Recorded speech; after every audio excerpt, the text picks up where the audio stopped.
I think they settled. Would you come down, please? Yes. Thank you.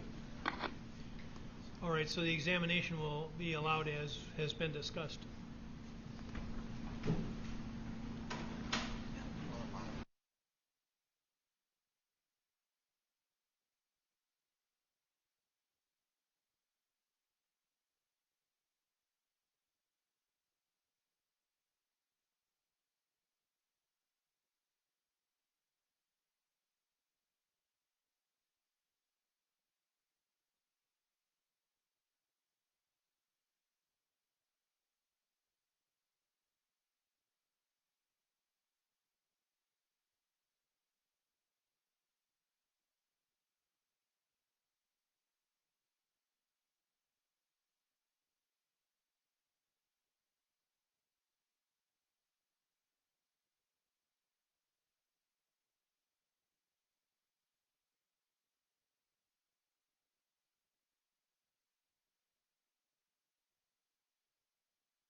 All right, how was the KFC? Very good, huh? Okay, and did you have enough? Okay, let's proceed. Mr. Grosskreutz, I'm going to approach you for a second if I can. And I'm showing you what has been previously marked as Exhibit 69. You'd agree that the statement that I had previously showed you that you had given the police on the 26th, is that right? Yes. So on this document, it's marked 2520. I don't know if that's reference to the time of the incident, but Right. This statement was given. It looks like 900. I'm sorry, 9:46 a.m. of the following day. So just so we're clear, it says on 8/25/20 at 11:30 p.m. this happened, right? Correct. Okay. So the only thing I want to make sure that you're comfortable saying is there's markings at various points on this paper. Is that right? Yes, there is. Okay. And the statement is 2 pages. Would you agree with that? Yes, I would. Okay. And can you tell me what those marks are on the left-hand side of that document? What is being referred to, there are circles. It looks like 2 on the first page, 2 on the second page. And these are on the left-hand indent, and in those circles are my initials. Okay. So you had, at various points during that statement, put your initials on it? Correct. I wasn't able to, I'm right-hand dominant, so I wasn't able to write. So the officer that's, I'm not sure which officer that was, but the officer was taking my verbal statement, transcribing it, and then throughout I would initial either, so you can see here, there's the word approximately was crossed off. I signed that there's a correction there made. Okay, so can I ask you this? Yeah. Where it says, I told multiple officers that I had dropped my firearm, right next to that you put your initials, is that right? Yes, I did. Okay. And to be fair, on the bottom of each one of these pages it says, I have made the above statement without any threats or promises. It is my desire to state the true facts as to this incident. I have read the above statement and find it true and correct. Is that what it says? That is what it says, yes. Okay, and you signed that, correct? Correct. Okay. So my last, where we left off, I just have a couple questions for you. I had asked you if you had any regrets about that evening, and that you had said that you did not, correct? Correct. And I had asked you if you know a person, Jacob Marshall, correct? Yes.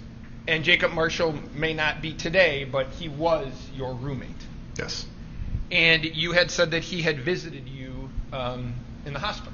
Yes. And I'm going to show you what is marked as Exhibit 70.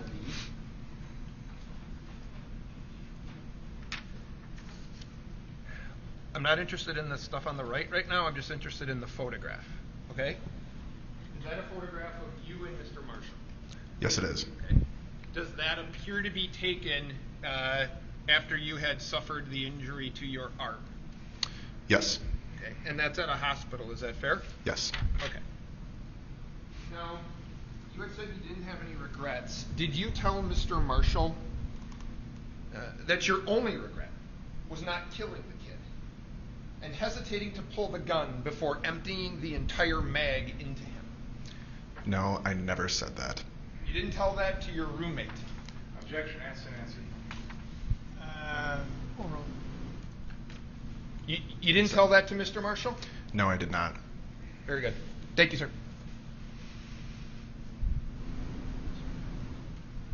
Judge, I would move 69 and 70. Any objections?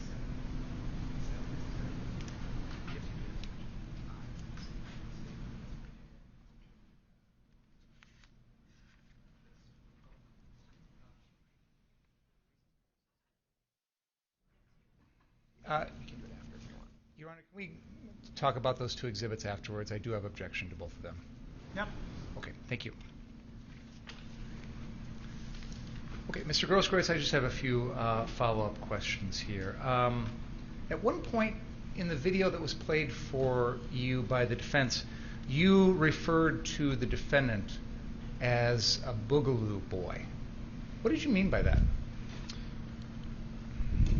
I don't recall if I was referring specifically to the defendant. I think a more accurate statement would be the group of armed individuals, predominantly white males with AR-15s, in, generally speaking, some sort of, we'll say, paramilitary attire. And what I mean by that is camel clothes, body armor, chest rigs, helmets, things of that nature.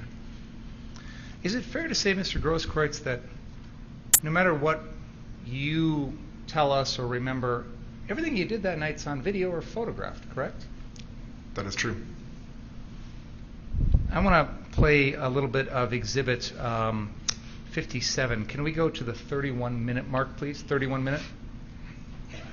This was a portion of the exhibit that was played for you on cross-examination, and I just want to go back to that for a moment.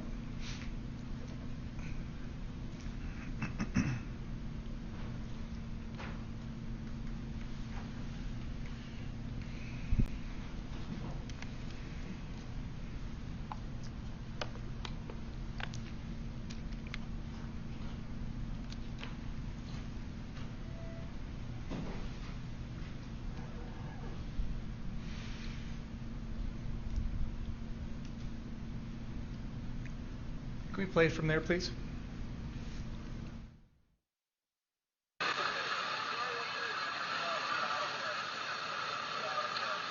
Looks like the Boogaloo boys, the good old boys rolling up.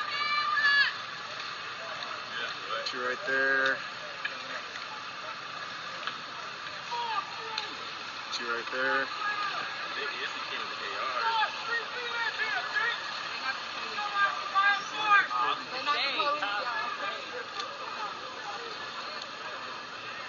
You fucking laughing? Fuck you!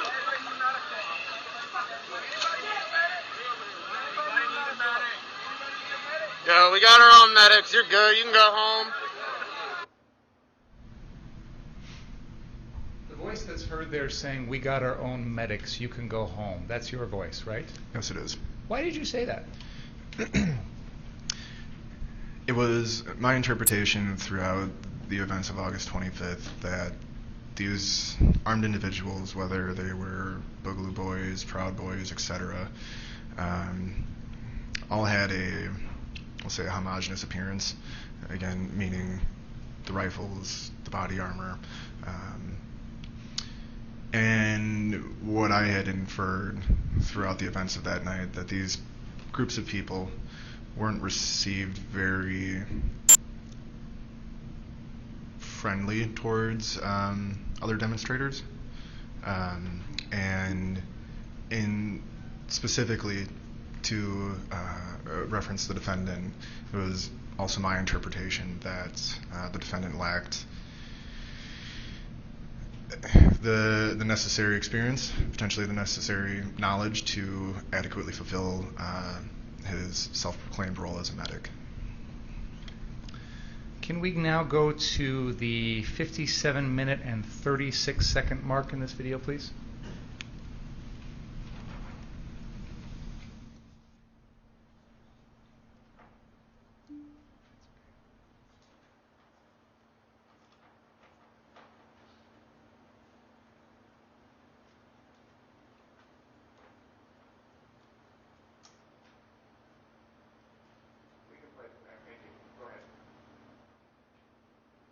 Stay on your property. That's why you got problems already with people. Here's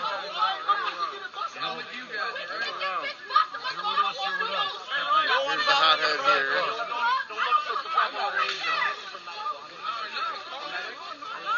I know you are, but like, they got their own medics.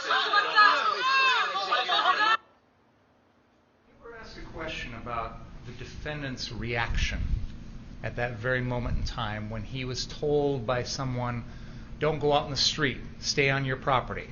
And you were asked if the defendant reacted in any certain way. Do you know if he came and spoke with anyone about that comment at that moment in time? No, I do not. Okay.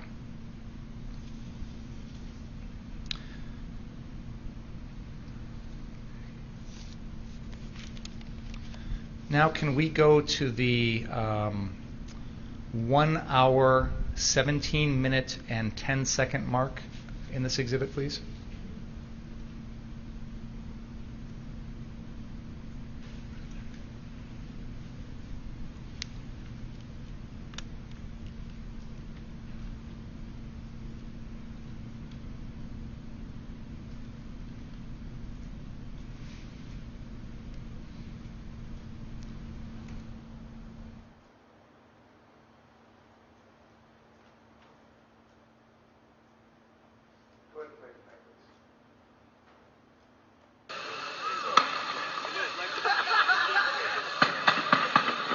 That sounded like gunshots. It sounds like multiple gunshots. People are scattering. Now this is southbound on Sheridan. This is... I was just at 60th. Looks like they even set up a recliner.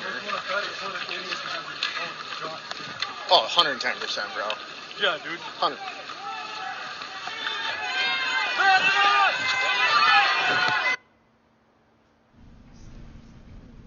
Do you hear what the crowd is saying at that point? I do. And what were they saying? Sounds like they're yelling medic repeatedly. Is that what caused you to start running? Yes, it is. Okay, go ahead.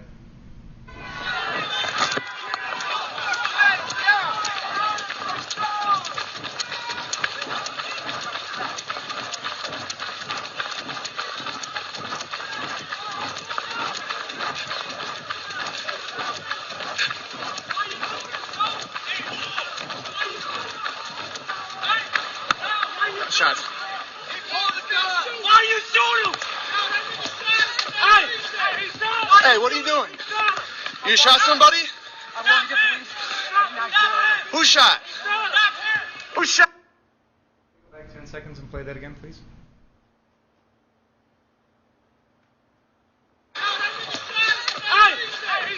Hey, what are you doing? You shot somebody? Who shot? Who shot? Is it fair to say, Mr. Grosskreutz, that what was just played on the screen is the only words exchanged between you and the defendant after the defendant killed Joseph Rosenbaum? Yes. And you've already explained what you heard at that time. We've already heard the video. Was there ever a time in which the defendant said someone pulled a gun on him? In hindsight, no. In your statement the next morning, you told the police you'd heard the words, something to the effect of, he pulled a gun on me, from the defendant. Is that right? Correct. With the benefit of hindsight, we can see that never happened, correct? Correct. At the time you gave the statement to the police the following morning, how long had you been awake?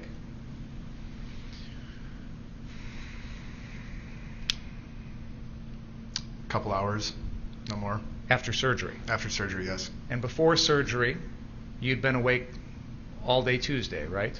Yes. And in the time period between you were shot by the defendant and the time you spoke to the police officers, did you even have possession of your phone? No, I did not. Had you watched this Facebook live stream? No, I had not. Can we continue that video now, please? Stop him! Hey, stop him! Stop him! Stop him!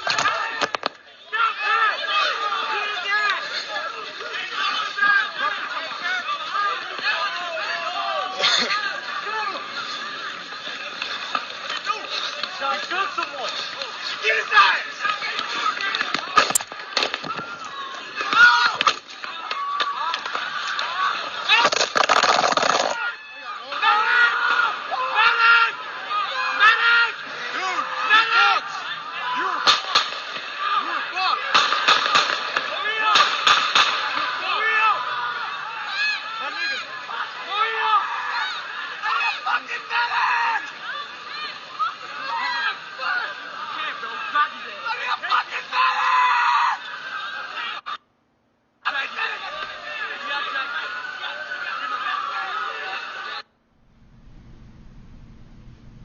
Mr. Grosskreutz, we can still hear audio, but there's no video coming from your live stream. Do you know why that is at this particular moment in time?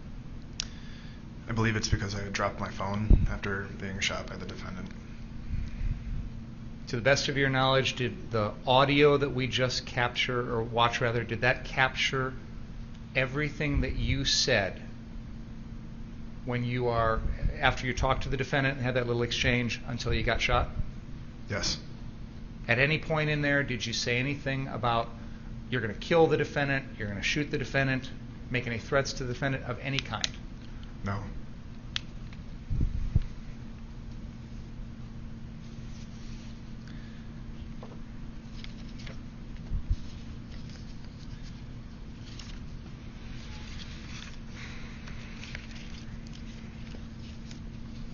Can we please pull up exhibit number 5?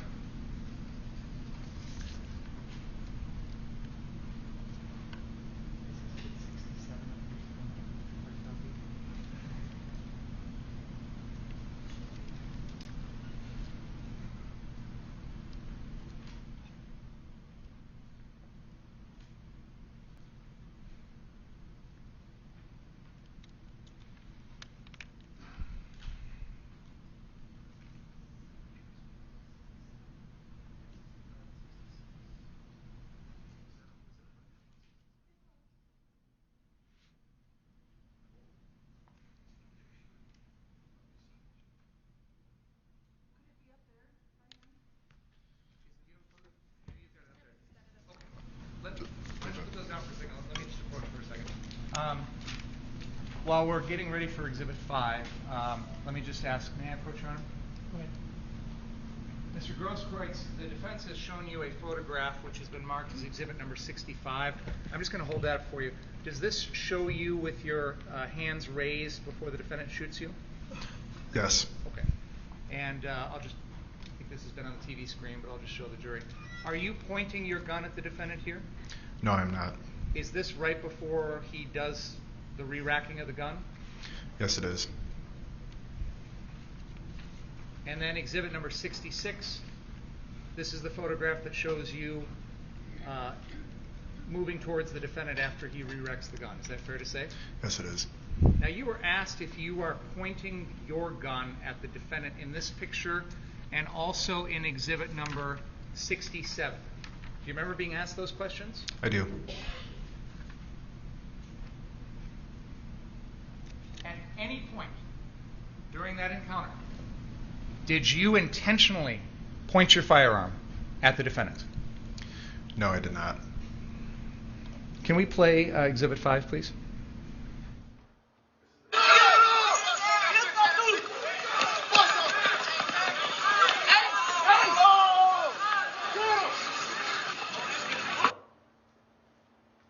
At this point in the video, there are people that are running in the same direction as the defendant. Are you even on screen yet?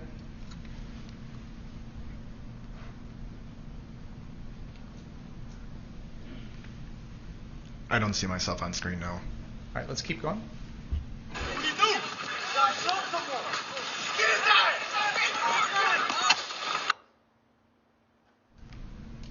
The person that attempts to kick the defendant has flown over the defendant. Mr. Huber is approaching the defendant.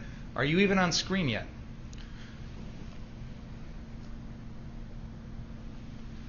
No, I'm not. All right, let's continue.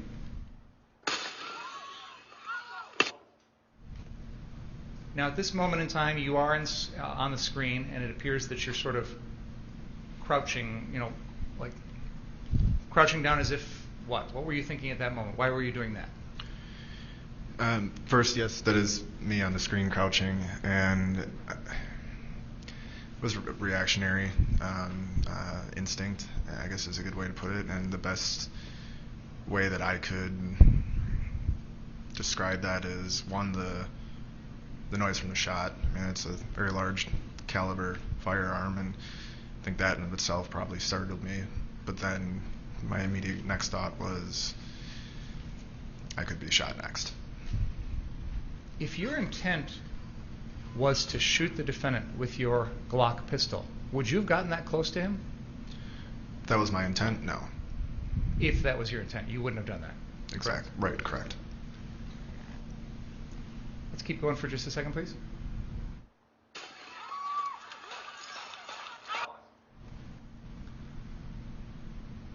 Would you mind, if you can, standing up and demonstrating to the jury how your body is positioned in this still?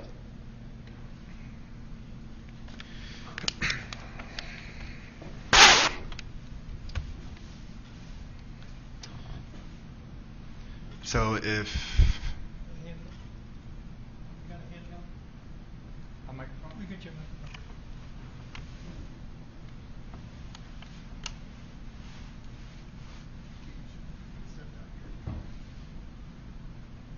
We'll give you the microphone, and if you could just step in front of the jury there, I'd like you to demonstrate this for us, if you could.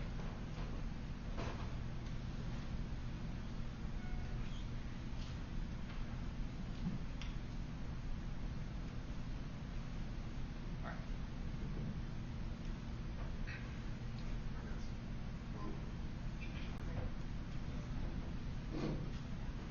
Might have to hold it really close. So in this still, if the defendant is right here in front of me on the ground, this is my pistol that I had in my hand, my cell phone. My body is bladed towards the defendant. I have her cell phone in my left hand, microphone or pistol in my right. My body is bladed with my left hand, left arm, towards the defendant's firearm, but then my pistol in a similar angle I'm about to show you. When you were after all this was said and done, was there any impact or anything like that on your left arm from that gunshot? Yes, there was. What was that? It was determined to be a muzzle burn. From its proximity to the defendant's gun? So a little more context on that. When a bullet is fired, there are gases that are expended. Judge, I'm going to object. That's fine. We'll move on. You can go ahead and have a seat. Thank you for doing that.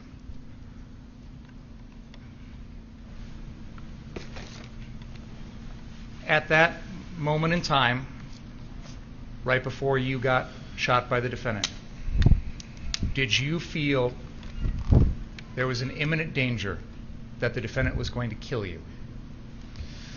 yes, absolutely. When you were just demonstrating to us the way your right hand was holding the gun, however it was angled. My question for you is that the way you hold and point a gun when you're going to shoot it? No.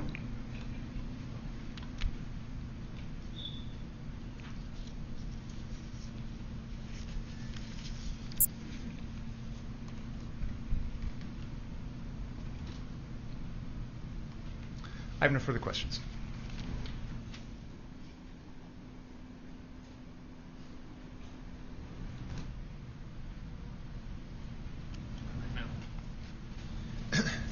So, Mr. Grosskreutz, you watched the video that Mr. Binger played when Mr. Rittenhouse was walking past you, and you had said something along the lines of, "No medics are needed here. We don't need you," right? Yes. Okay.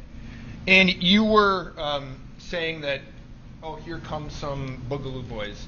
You've never met Mr. Rittenhouse before, have you? No, I have not. You had no idea who he was, any affiliation with any group, nothing, right? No. You were just spouting off guessing. Yes? I was making an inference. Yes. No information. Yes. And Mr. Binger asked you if you ever threatened verbally with words Mr. Rittenhouse. Do you remember him asking you that? I do. And your answer was he did not. Yes. You'd agree people don't have to use words to threaten other people. They can do it by their actions, correct? Yes. Like running after them down the street with a loaded firearm, right? Yes. Like approaching them, loading their foot and moving their gun forward while the person's on their butt sitting there, right? Those are non-verbal things that can be used to show aggression, correct? Yes. Now, you had been asked by Mr. Binger, and you had shown a demonstration of this blading maneuver, as you call it, and I'll take your word on that. Can you bring up 67?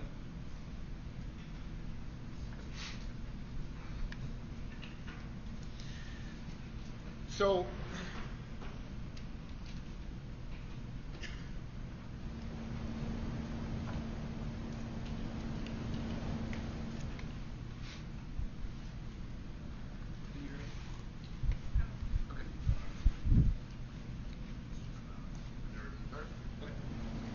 now, you can talk about what your mental intention was.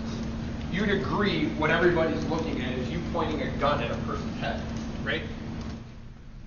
As well as the defendant pointing his firearm at me. Absolutely. But you are, by your own admission, pointing a pistol from less than 3 feet away at his head. Agreed? No, I don't agree with that. You don't agree that that gun is pointed in the direction of Mr. Rittenhouse's head? You don't agree with that? In the direction, yes, but directly, no.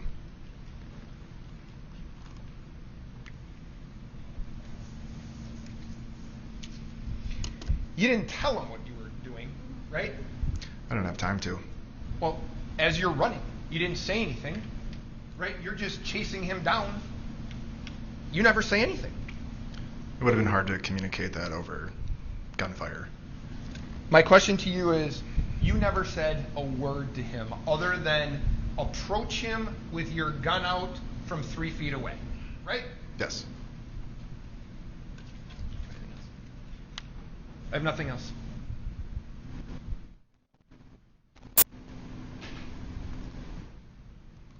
When you asked the defendant if he'd shot anyone, he lied to you, didn't he? Yes, you did. And even though you've been asked questions about what he said at various times or things like that, did he make threats to anything like that, to people, anything like that? You construed his actions as threatening, didn't you? Based off of witnessing the first 2 shots with Jump Kick Man, the third shot that killed Anthony Huber, yes. Thank you. I have one question. He didn't lie to you, right? When you had contact with him, he didn't lie to you, did he?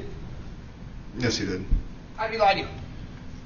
After having asked him who was shot, and then him saying, I'm going to the police, which we know after the fact, and then saying, I didn't do anything. So it's your testimony today that you heard. Now, to be fair, your first interview that you signed, you said that he told you, I'm working with the police, right? I'm going to object. This is beyond the scope of redirect. Right? That is what I thought I heard in the moment, yes. Okay, so you weren't telling the correct statement, correct? Can you... Yeah. You said that Mr. Rittenhouse lied to you. Yes. Your initial statement to the police was, he told me I'm working with the police. You know that's not true. After the fact, yes. Okay. So what is on tape is he said, I'm going to the police, right? Yes. You're not saying that's not true. No, I'm not. Nothing else. You missed it, Counselor.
See, we'll call Heather Williams to the stand.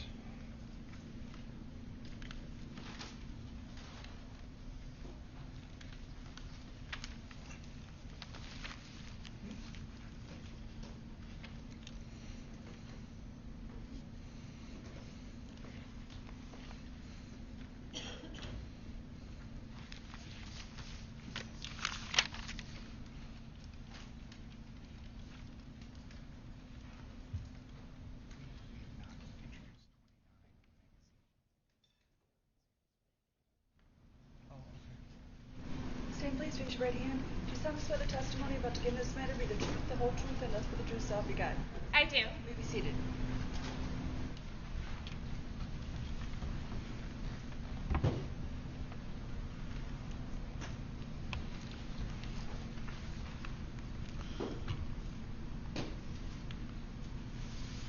Could you please state your name and spell it for the benefit of the court reporter?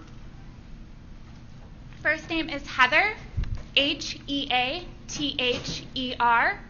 Last name is Williams, Williams. And where are you employed? The Wisconsin State Crime Laboratory, located in Milwaukee. And what is your current position at the crime laboratory in Milwaukee? I am a firearms and tool mark examiner. And how long have you been employed with the Wisconsin State Crime Lab as a firearms tool mark examiner? A little over 5.5 years.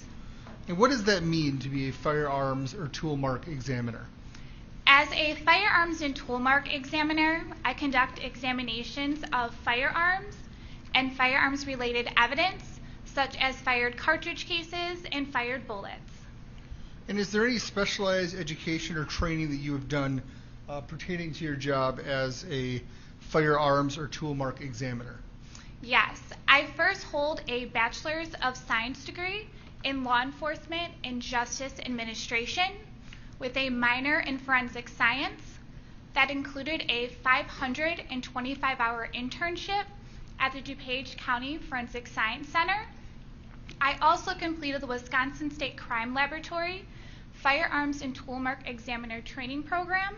It's an apprentice-type training program, much like an electrician or a plumber, where you get both hands-on and classroom-like instruction. And what exactly is firearms identification? Firearms identification is the comparison analysis of fired evidence, compares bullets to barrels and cartridge cases to firearms. And what process is used when examining a firearm that is submitted to your section? One of the first tasks that we perform when a firearm is submitted to the firearms section is called a function test.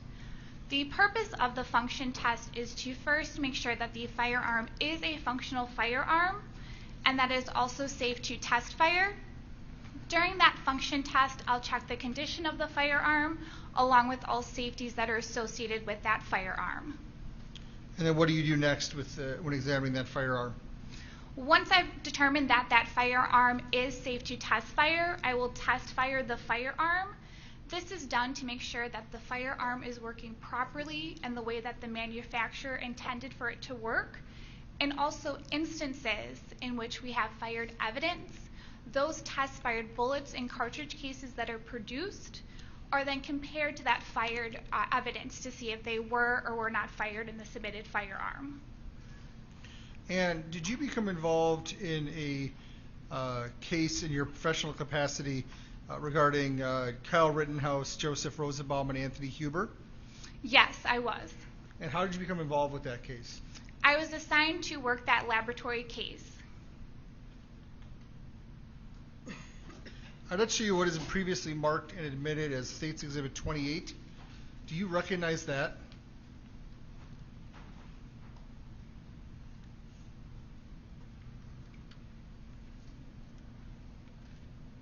Yes, I do. I recognize that as the firearm that I analyzed for this specific case. How I recognize that is on the firearm in silver marker, I have indicated that laboratory case number associated with the case, the item designation of that item, my initials, and the date that that was examined. So is it my understanding that you would have actually examined this exact firearm and fired it? Correct, yes. Okay. I think that's good. Thank you. So what do you use to test fire it with? We're going to use ammunition that is part of our reference collection. When we choose the ammunition for our test fires, we try to choose it as close to the fired evidence that's submitted to that case. What is a cartridge? A cartridge is unfired ammunition that's going to consist of 4 components. You'll have the actual cartridge case, you'll have the primer, you'll have the propellant or gunpowder, and then you have the projectile or bullet. So what is a cartridge case? A cartridge case is a portion of a fired cartridge that is left over after it's been fired in a firearm. You may have commonly heard it referred to as brass. And how do you determine if cartridge cases were fired in the same firearm? You're going to look at markings that are transferred onto the fired cartridge cases during the firing process. Those are the markings that we look at to determine if they were or were not fired in the same firearm. And then instances when we have a firearm, we're able to determine if they were or were not fired in a specific firearm. So what's the difference between a cartridge and a bullet? A cartridge, like I said, is going to be the full unfired ammunition. So it's going to be those 4 components. A bullet is just one of those 4 components. So it's the projectile portion that you'll see on an unfired cartridge. So what is a fired bullet? A fired bullet is going to be the bullet that is expelled through the barrel of a firearm. It's going to have impressions that are going to be left on that from the rifling or that spiral pattern that's going to be within that bore of the barrel. So how can you determine if bullets were fired in the same firearm? You're going to look at those rifling impressions that are left on a fired bullet from the barrel that it's been fired through. Is your crime lab accredited? Yes, we are. And who accredits your crime lab? We are accredited through ANAB, A-N-A-B. It stands for the American National Association Standards National Accreditation Board. And are there any quality controls or procedures that are used, particularly in your discipline at your crime lab? Yes, in the firearms section, we have a 3-step quality control procedure. The first step is called the verification process. This is when any type of identification, elimination, or inconclusive results of fired evidence is then looked at by a second qualified examiner in the section. Once that verification process has been completed, there is then a peer review process in which all notes and reports that looked at to make sure everything's clear, complete, and accurate. That last step is going to be administrative review. That is going to be when a supervisor will once again go through all reports and notes to make sure everything is clear, complete, and accurate before the report is submitted to the submitting agency. I'll let you know is marked as States Exhibit 72. Do you recognize that?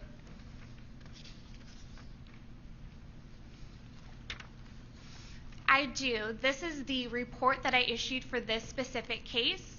I know that based upon the laboratory case number, as well as it has my name as well as my signature, and then it also has information on the second page with my initials showing that I did complete both of these pages of the report. Is that a true and accurate copy of the report that you issued in this case? Yes, it is. I'd like to move Exhibit 72 into evidence. I don't have an objection. I'll let you know is marked as States Exhibit 71. Can you please explain what this is?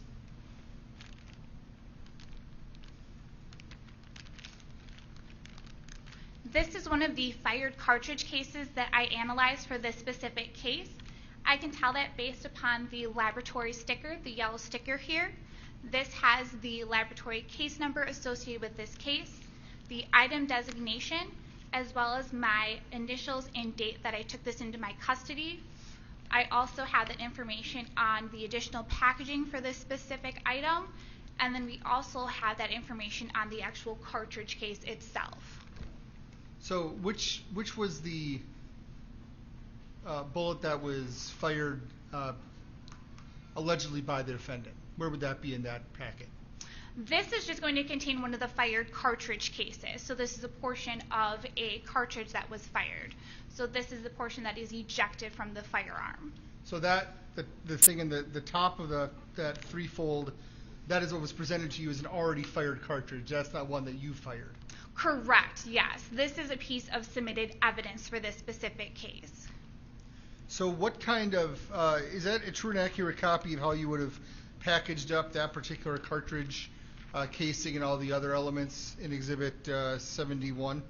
Yes, I know that this is how I packaged this piece of evidence because at each one of the heat sealed seals, it's going to have my initials as well as the date that I actually sealed this piece of evidence. I'd like to move Exhibit 71 into evidence. Objection. Steve? So after you test fire the weapon, the gun that we saw, then what happens next in your analysis? So what I will do then is I will compare those test fired cartridge cases to the fired evidence cartridge cases for this specific case. I do that by using what is called a comparison microscope. These are two microscopes that are then connected by an optical bridge. It allows myself as an examiner to look at two objects simultaneously side by side. That way I'm able to see the markings that are transferred from the firearm during that firing process on the cartridge cases to look to see if the submitted evidence was or was not fired in the submitted firearm. So what did you do in this particular case? In this particular case, there were 8 fired cartridge cases that were submitted. Each one of those 8 fired cartridge cases were then compared to the test fire cartridge cases that I produced so that I could be able to determine if they were or were not fired in the submitted firearm. So you were submitted 8 of the, if you hold up Exhibit 71 briefly, you were given 8 of those cartridges on top? Yes, 8 fired cartridge cases, just like this one here, was submitted for this specific case and analyzed. And did you find that all 8 of those cartridges were fired through the weapon that Detective Antaranian showed you? Yes, I was able to determine that the 8 fired cartridge cases submitted in this case was fired in the submitted firearm. And that was by comparing each one to the test fired projectiles that you fired? Correct, yes.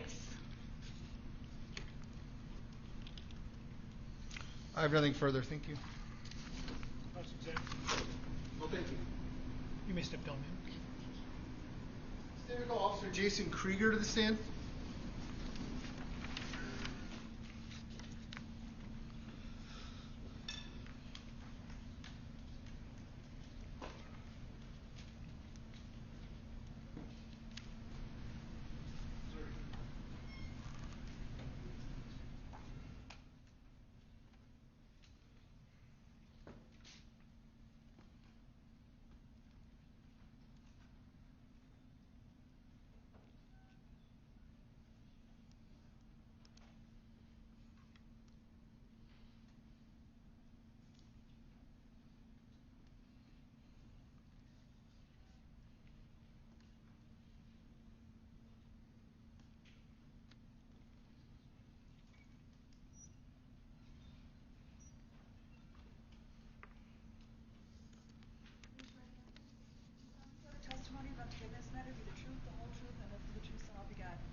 Sir, can you please state and spell your first and last name for the record? Jason Krieger. It's JasonKrueger. And how are you employed? With the City of Kenosha Police Department. How long have you been on the City of Kenosha Police Department? Approximately 2 years and 11 months. And were you working on August 25th, 2020? I was. And were you working with an officer, Pat Moretti, on that date? Yes. Had you been working in the previous days during the civil unrest that was occurring in Kenosha? Yes. And on August 25th, what was your assignment, your general assignment with your partner, Officer Moretti? So on that date and time, we were assigned to second shift patrol. We were patrolling the downtown area as well as handling calls that popped up throughout the city, anything in progress. So is it fair to say you were focused downtown, but if there was a reason to go to another part of the city for a domestic violence or a burglary, you would still respond to that call? Yes. Is that different than how let's say the night before was in your duties? I believe that throughout most of the time that was kind of the same. We were heading to in-progress calls, focusing on the downtown area to handle any incidents that arise. Now, on the night of August 25th, at any point were you ever asked to respond to a potential shooting?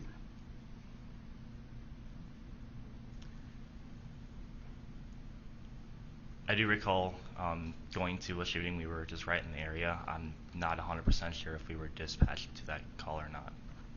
So, but at some point you and Officer Moretti went in the direction of some shots?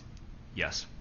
And do you recall how you went about going to that location? Yes, so we were in the area of 60th Street and between the 12 and 1300 block on a other call. I believe it was a fire. I heard the gunshots coming just southeast of us. I looked at Officer Moretti, and we decided at that point we were going to head to that since it seemed in progress. Now, in your training, what are you trained to do if there is, let's say, a potential active shooter situation? Our number one focus is to stop the killing or to make the scene secure, eliminate any active threats. So with that in mind, what, if anything, did you do?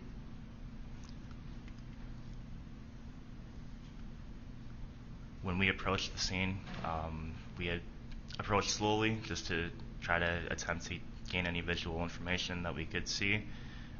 We had just been with a few other squads, other armored vehicles in the area, so we were assuming they were behind us. And we approached the scene very slowly to determine if we could at least get a visual on the any threats that we could see. We were hearing gunshots, we just couldn't see where they were coming from at that point. Did anyone approach your vehicle? Yes. Who approached your vehicle? There was a younger male. He was dressed in a t-shirt and I believe cargo shorts, and he was carrying an AR-15 style assault rifle, and he had his hands raised, and I believe he was carrying a medic bag as well. Did you hear anything that the crowd was shouting in relation to this individual? I did not hear any specific phrases. There was just a lot of noise, a lot of background noise, and in my mind I was more focused on hearing the gunshots and trying to figure out where they were coming from. I didn't necessarily hear any specific words the crowd was shouting toward me. Do you, at one point, I'm going to represent you, there's a video that shows you getting out of the squad car and running to the trunk. Do you have any idea why you did that? A lot of my equipment I use on duty is stored in the trunk. Gas masks, vests, things like that. If I would have retrieved something from the trunk, it would have been to keep me safe on the scene if there was an active shooter. I do not recall the exact item. By vest, do you mean like a bulletproof vest? Yes. Were you already wearing a bulletproof vest?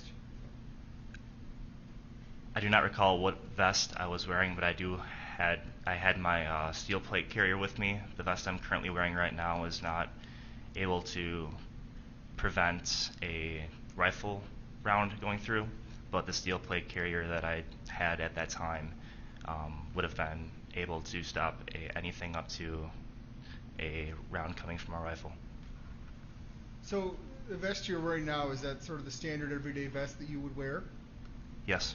And a bullet fired from an AR-15 like the one the defendant had, your vest would not stop it at all?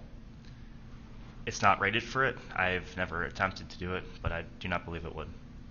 And how about your squad car? Is your squad car armored in any way that would prevent rifle rounds from penetrating it? To my knowledge, no. So what do you do as this person is approaching you on the street? As I watched him approach, I was giving him verbal commands to keep away from my squad. I did not want anybody coming up directly to my squad that could be a potential threat.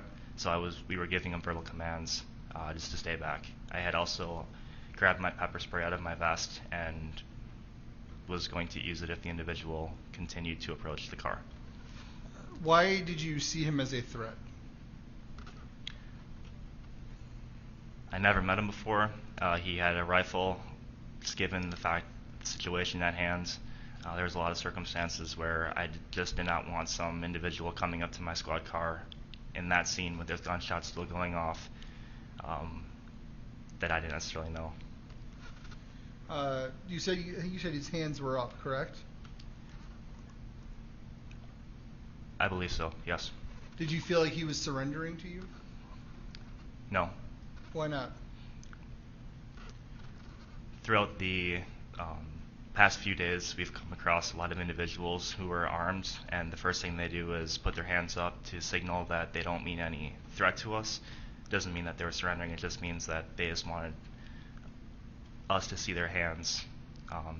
Hands are the most, they typically indicate if a threat is going to be present. So if we can see their hands, we generally know there's no threat there.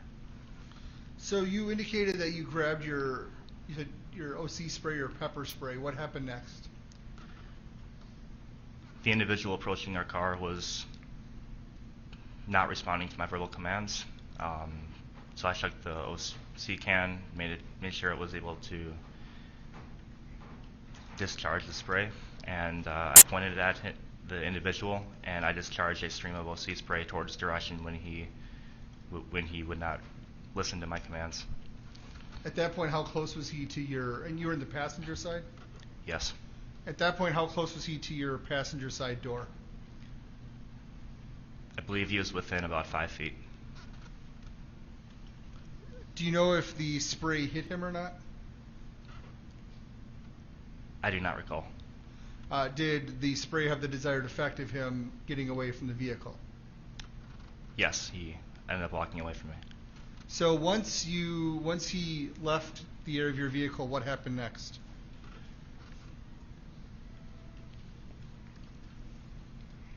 I began to see other squad cars and armored vehicles coming to the area. I believe I took up a position on the east side of the road towards the parking lot and just kind of held it there to attempt to gain eyes as more officers came on scene. Throughout that time, I just tried securing the scene as best as possible, trying to gather as much information as possible about where the shots were coming from, who was firing them, and who the suspect was. What, if anything, happened next?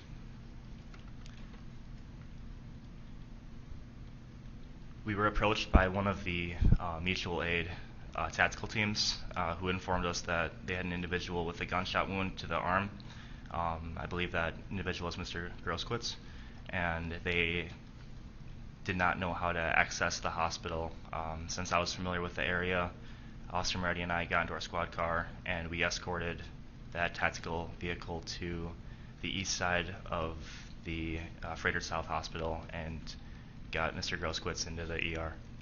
Now, the tactical vehicle you mentioned, is that what some people commonly refer to as like a Bearcat or an MRAP or something like that? Yes. So then you accompanied that to the hospital, and it contained Mr. Grosskreutz, who had been injured? Yes. Now, at the hospital, what happened? What did you observe?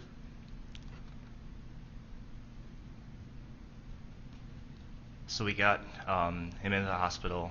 I believe he went back to the ER. I stayed in the lobby. I was approached by another individual, Richard McGinnis, who kind of talked to me about that. He gave me information that he believed that he had the suspect on video just prior to the shooting. So I talked to him briefly, obtained the cell phone, and obtained the individual's ID card.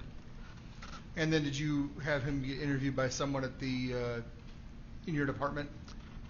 Yes, I passed all that information along to the Detective Bureau. I believe it was Sergeant DeWitt. Now, at the hospital, when you were there with Officer Moretti, did you have any interaction with Joseph Rosenbaum, who at that point had deceased?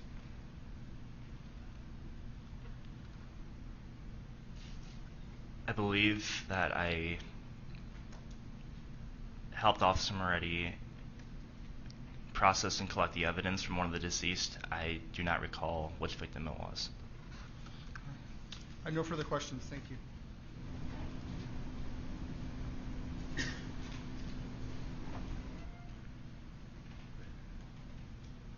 Good afternoon, officer. Good afternoon. So I don't have a whole lot of questions for you, but so if I could, and we've heard Officer Moretti testify. Okay, so do you hear what you believe to be rifle rounds around 11:50 or so on the 25th? I heard gunshot rounds. I could not tell if they were handgun or rifle rounds. Okay, so the type of firearm that had been discharged at that point, it was difficult for you to make out. Yes. But you knew that there'd been a discharge of firearms. You heard that much. Yes.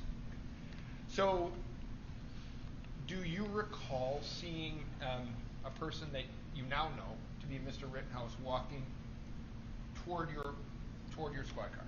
Yes. Okay. And to be fair, he has his hands like this, right? Yes. Okay. And I understand that you said that, tell me if I'm right, throughout that evening, people maybe who had firearms, when they saw you, they put their hands up, so you knew that they weren't a threat to you. Yes. This is also, to be fair, a way that someone could surrender. Yes, it could.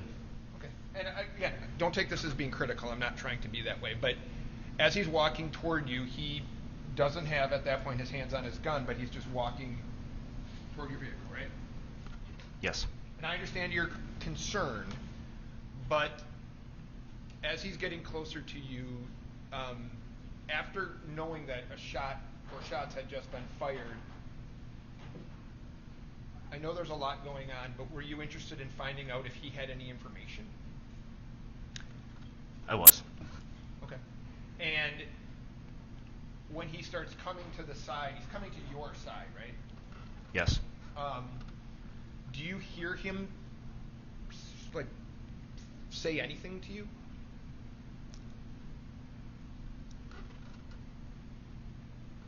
The only thing I can remember him saying was something about a shooting.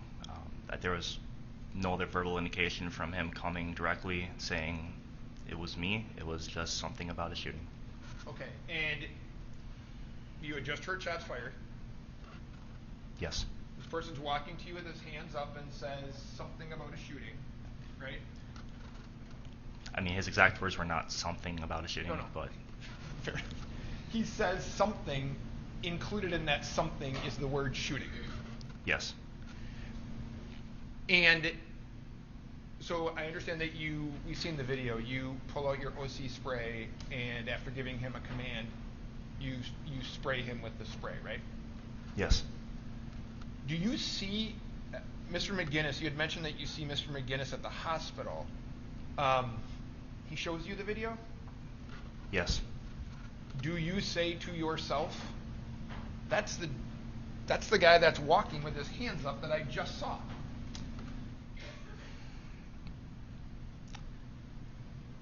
I did recognize the individual from the video, and into my mind, I believed he looked familiar. Okay, and again, so do you tell anybody at that point, like, look, I'm putting these together. The guy that had his hands up, that's the guy probably looking for? Yes. Okay.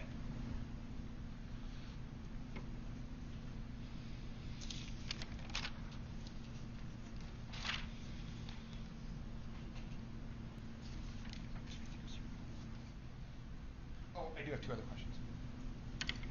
As he's walking up to you, do you ever ask him, and I understand it's a chaotic situation, do you ever ask him for identification? No. Do you ever ask him or do anything with the fact that he's possessing an AR-15? No. Now I have no other questions. Thank you, sir.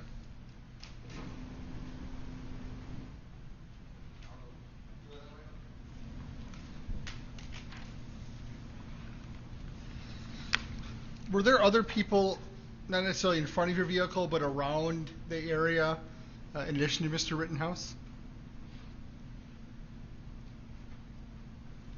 I do not recall. Were other people trying to give you information regarding a shooting or a potential shooter or anything like that? There was a lot of voices shouting. Nobody directly came up to my squad car window like Mr. Rittenhouse did, but there was people after he had left the side of my squad car as I got out of the squad who did give me information about potential suspects as well. Now, when you and Officer Murray are trying to get down to the scene of the active shooter, what is your primary goal? Stop the killing, stop any threat. Is that consistent with getting identification and speaking to an individual approaching your vehicle? No. Thank you. Direct. Across, I guess. You may step down.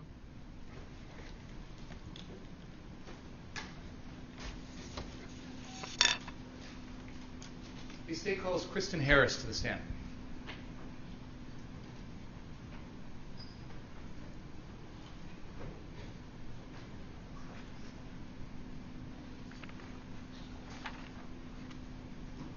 Do you solemnly swear the testimony you're about to give in this matter be the truth, the whole truth, and nothing but the truth, so help you God? Yes. You may be seated.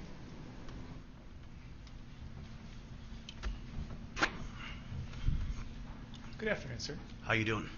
Could you state your name and spell your first and last name for the record? Yeah, my name's Kristan Harris, Kristan, last name Harris, Harris. How are you currently employed? Basically, I've been furloughed, but I've been pursuing my passions, obviously doing the Rundown Live, which is a reporter, and I do talk radio. Can you tell us what the Rundown Live is? It's an independent news and media. We try to bring all viewpoints, have civil conversations, sometimes about difficult content, as well as we cover protests of all varieties, of all political viewpoints as well. Is there a large group of people that produce the Rundown Live, or are you kind of the main person? There's several people that are involved there. It's a group of citizen journalists. We quite often post stuff from other independent news sites. We try to report news before the mainstream media does, so we can give a very raw version. What is your educational background?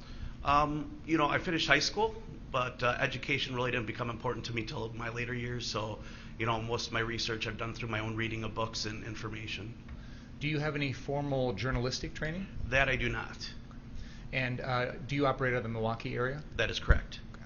How long have you been involved with the Rundown Live? I've been doing reporting for about 12 years. When you say reporting, is that all the Rundown Live or other stuff? I also contributed to one of the top police accountability websites as a writer, known as Cop Block, which has been around for a long time. What is that called? Cop Block. Cop Block? Yes. Okay. .org was the website. And when you say you contribute to them, does that mean you're like a reporter for them? I used to write for them, though. It's a defunct organization that was banned amongst a lot of other websites. Okay. Yeah. When did you first get involved in the Rundown Live? It's probably around 2011.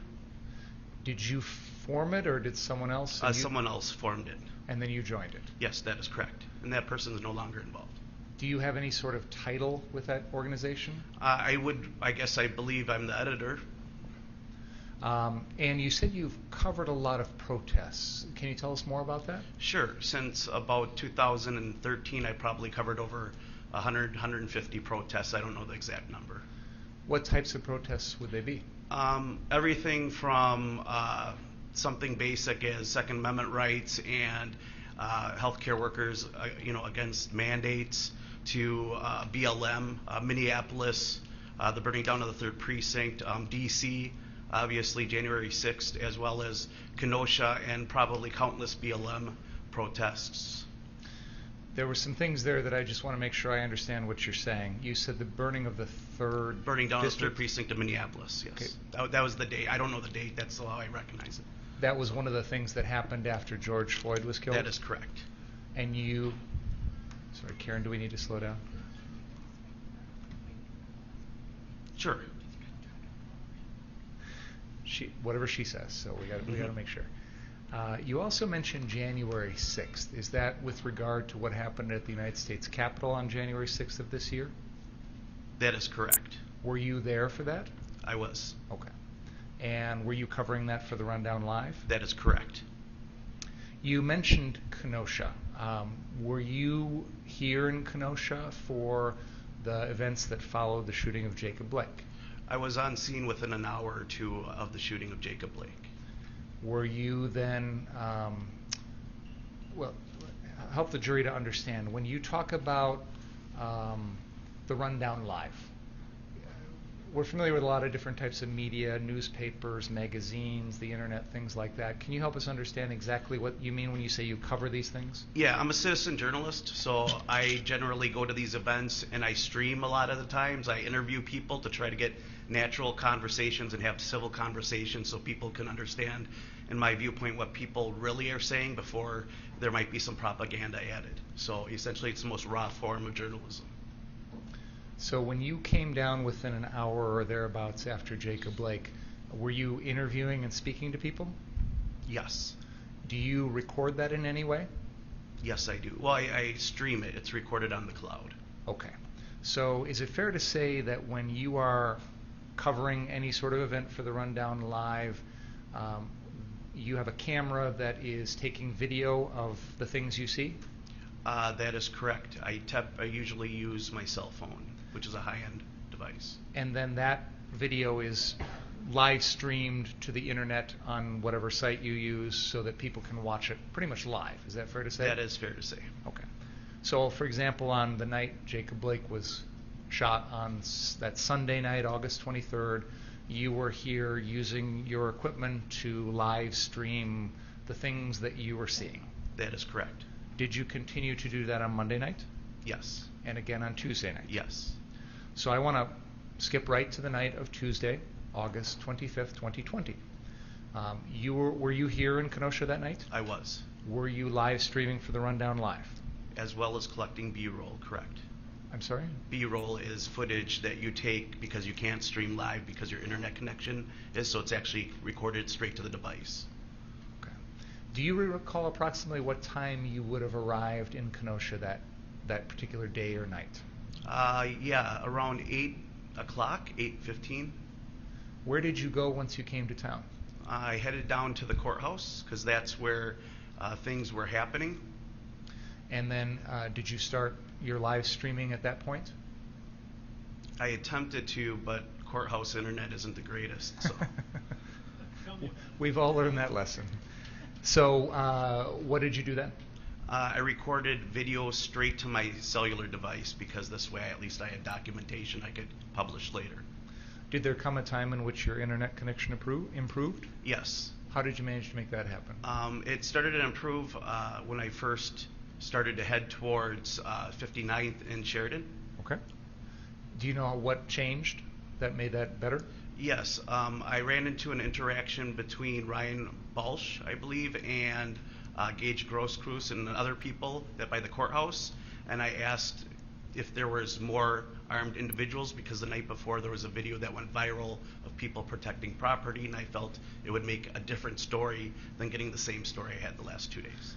And I do want to talk about what you just mentioned, but I think I didn't ask my question very well. You talked about being here and having poor internet by the courthouse, but then it got better when you went down to a different That is location. correct, so I could stream live.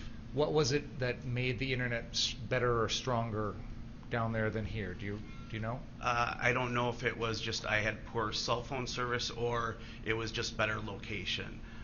That's the only thing I can think of, is that location on my way there, it improved. I attempted to go live again, and I was able to. So is it fair to say that once you were able to go live, you continued to broadcast live throughout most of the rest of the evening?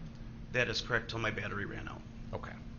And did there come a time in which you went to that 59th Street car source location? Yes. Okay. And you've been here in the courtroom throughout parts of this trial, is that fair to say? That is correct. And you have seen other witnesses testify, such as Mr. Balch and Mr. Lukowski? Yes, that is correct. Okay. And when you were out live streaming that night, you went to that car source location and interacted with those individuals on some level. Is that fair to say? That is fair. Okay. I want to focus in on a period of time in that evening when there was a dumpster that was pulled out in the road out in front of the 59th Street car source. Do you I'm going to ask two separate questions. First of all, do you independently remember that happening? Did you also get some video of that? I did. It was streamed live. Okay. And then from there, did you continue to remain physically at the 59th Street car source location for several minutes after that? I did. And were you in close proximity to either Ryan Balch or the defendant, or both of them, during those several minutes afterwards? Probably within 20 feet. Okay. Could we begin? I'm going to, our TVs are on. If not, I'll turn them on. Could we watch a little bit of your live stream, which has been marked as exhibit number 18, and we're going to go to the 1 hour, 22 minute, and 14 second mark.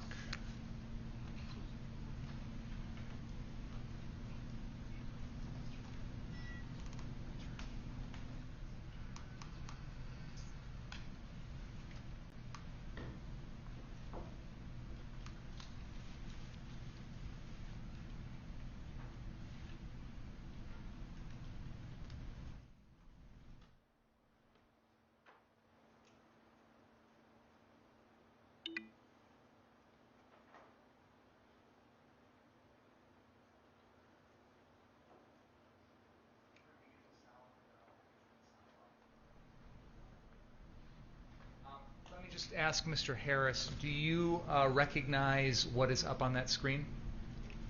I do. Can you tell us what that is?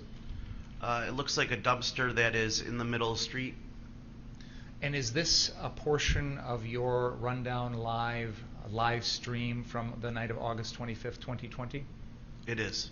And would you agree with me that we are looking, well, did you personally recorded this, correct? Correct. And this is taken from the 59th Street car source lot looking into Sheridan Road facing east. Would you agree with that? At this frame, yes. Okay.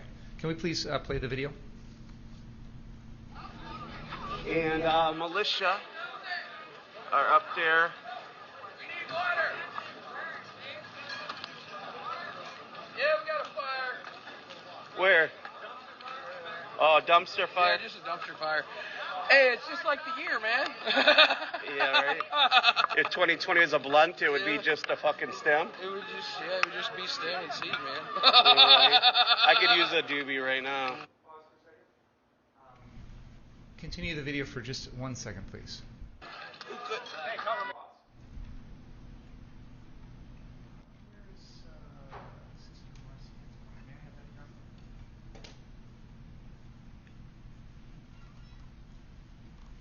Mr. Harris, there are two people in this video that I'm going to point out to you. There's a gentleman here that is a little bit of a taller gentleman with a beard and some sort of cap on, and there's a woman next to him that appears to have sort of reddish hair. Do you see those two people? I do. I'm going to ask two questions. First of all, that night, did you have any idea who those people were? I did not. As you sit here today, do you know who those people are? I believe one of them was the person who shot the the gunshot behind Rosenbaum, and I don't know who the other one is because their back is turned to me. Okay. No dispute, that's Joshua and Kelly Zeminski? No dispute. Okay. So I'll represent to you, sir, that the taller gentleman is Joshua Zeminski, and the woman next to him is Kelly Zeminski. Okay. Please continue. All right, let's.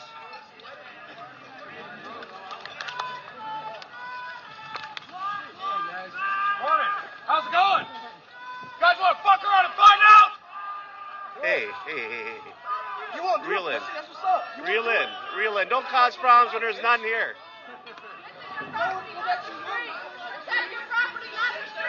Yeah, that's true. Just stay on your property. Otherwise you're gonna cause. There's way too many of them.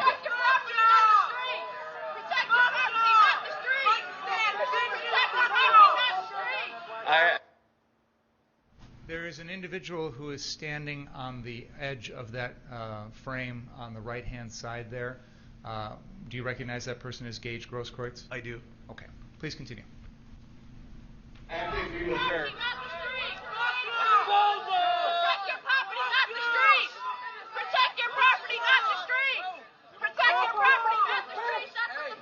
I have to agree with her. They shouldn't be on the street. They're just protecting their property. One of their guys is an asshole. I know. I thought they were yelling at them. I was like, why? Oh, no, These guys were. Oh, we did because they lit it on fire. One of the guys is losing his patience. He should go inside. Yeah, that's what we're about to send him. Yeah, if you guys could switch him out. Just somebody's a loose cannon. He's got a lot of rage. He says the wrong thing. This whole crowd burns you guys alive. Yeah. Go back 10 seconds, please. Yeah, if you guys could switch him out. Just somebody's a loose cannon. He's got a lot of. Pause. There we go. Again, I want the jury to see that in the middle of the screen there is a taller gentleman with his hands in his pockets. That is Joshua Zeminski. And on the TV screen to the left of him with jeans on, that is Kelly Zeminski. All right, please go ahead. Rage. He says the wrong thing. This whole crowd burns you guys alive. Yeah. Protect your property. They're respecting that. Just keep it there.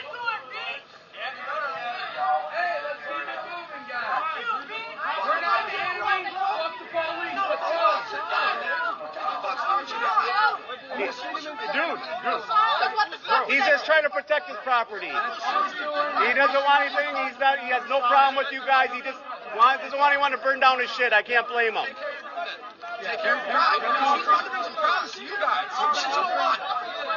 I understand. Hey, your job isn't to be in the street. You guys stay on your property. That's why you got problems already with people.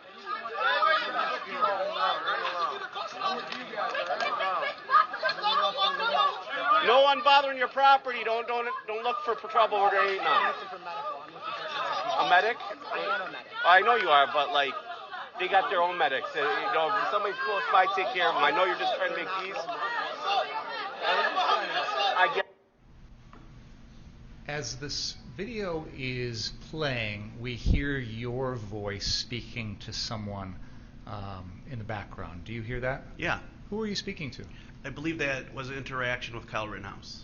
Do you recall anything about what he was saying to you at that point? That he was a medic, and that was it. Pretty much that I got from that.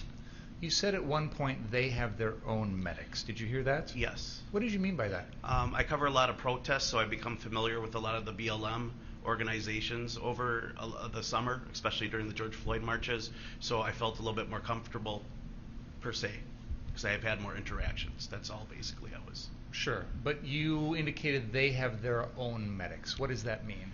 Basically, the medics are, from my understanding, are individuals who volunteer to help out and take care of individuals that were injured, and I've seen them on multiple occasions, 8 individuals that were injured in protests. Continue. At that, but they don't look at it that way. They look at you guys as it's a different. It's as much as you guys were afraid of them before they marched down here. I know, but like what a conversation we're having. So you made a comment there about how they don't look at you that way, or something along those lines. What did you mean by that? A lot of the protesters identified the armed citizens as counter-protesters. They didn't identify them as just protecting their property. Would it be fair to say that it was your impression that... That was my impression, correct. Sure. Would it be fair to say that it was your impression that the people in the crowd viewed the people around Mr. Rittenhouse as a threat? I wouldn't say that. I would say that there may have been some individuals that had it, but not in the majority. I can't speak for everyone. I don't know what they were thinking. Okay. No. Let's continue, please.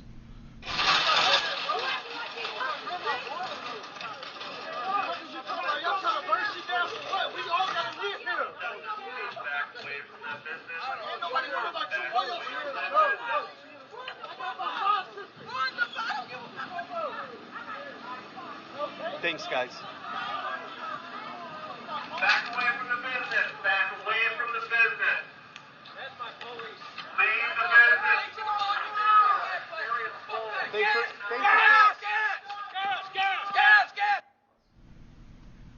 It appears that Mr. Balch and Mr. Lukowski are running towards you yelling gas, gas, gas. Would you agree with me on that? That is correct. What was going on? The Bearcats were rolling down the road and they began to tear gas and trying to push the crowd past, I believe that's towards 60th, South 60th. Okay. Have you recently watched this portion of your video? I have. And would you agree with me that for a few minutes after this, you are in close proximity with either Ryan Balch, Kyle Rittenhouse, or both of them at the same time? I don't know for exactly how long, but yes. Okay. I'm going to have the video played further, but I'm going to have the sound turned off. Okay. And then I'll let my colleague know when to stop the video, okay?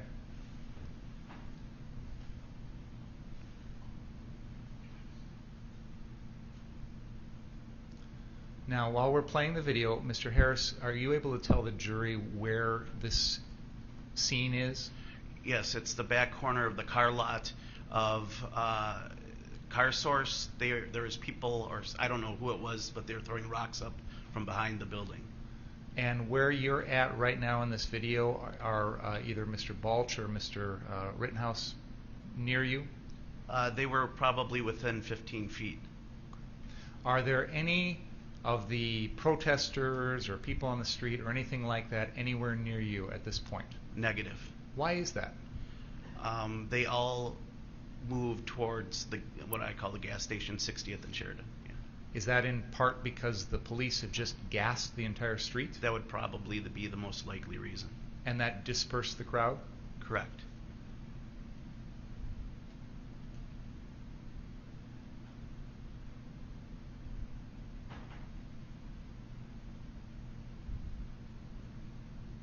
That's the defendant that just came walking towards you, right? That is correct.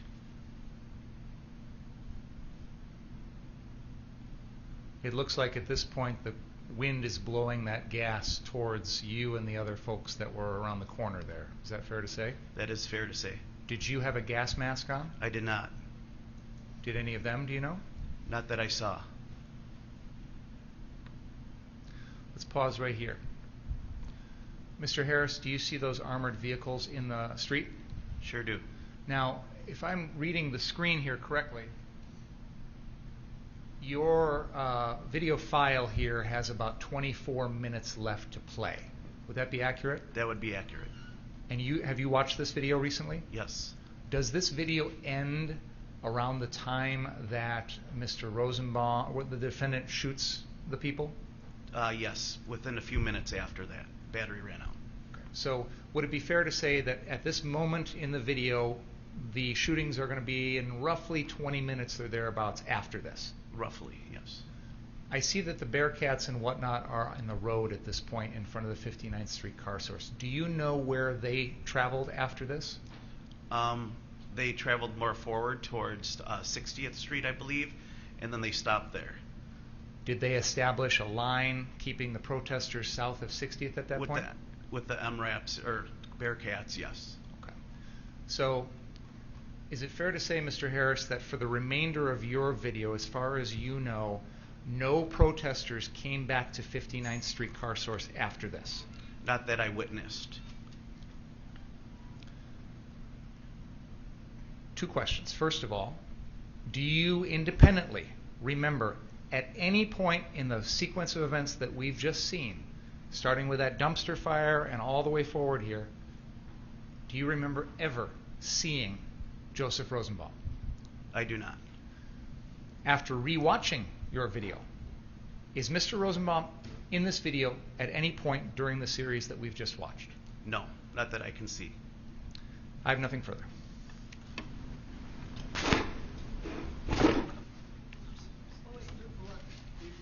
Oh, yeah. Sorry. I was ready to go home. No, I'm just kidding. I tried to start twice to let the jury. Yeah, it's a Monday. That's what I said. Thanks for making me laugh. No, it's all right. First time. Mr. Harris, on the video, you describe people as militia, right? Correct. You point up at the roof and say, "There's militia members up there," right? That is correct. That's your opinion. You didn't talk to any of them about. I'll ask it to you this way. You had no information that Mr. Rittenhouse was in any type of militia, correct? That is correct. Okay. Now, you at some point say to him, he's moving the dumpster, and you say, well, I strike that. At first you say, this whole crowd could burn you guys alive if you say the wrong thing. Is that right? That is correct. Okay. And why'd you say that? I wanted to de-escalate the situation. Was it getting escalated? Yes. And that was in part because the dumpster was put out? The fire in the dumpster was put out? That is correct. It angered the protesters at that time. Now, did you see things that were going on that night that would be outside the realm of protesting, but more along the lines of rioting? I would agree with that term, yes. So you saw, you had mentioned it, and we'll talk about it, rocks were being thrown at people, right? I didn't witness that. Well, you saw people throwing rocks on the roof. Oh, okay, well, fair enough. There's people on the roof. I was told that by people on the roof that they were throwing rocks. You didn't see it? I did not see that, no. Were you aware that there were homemade gas bombs being thrown? One of the people on the roof did say that there was a homemade gas bomb, basically, ammonium and bleach. I don't know how they knew that, but that's what they claimed. And you had said to Mr. Rittenhouse, I know you're just trying to make peace, right? Correct. Okay, so to be fair, he wasn't doing anything aggressively, correct? I agree with that. He wasn't verbally threatening anyone. No, he was offering help. He wasn't using his firearm in a way to scare or intimidate people by pointing it at them. Agreed? Agreed.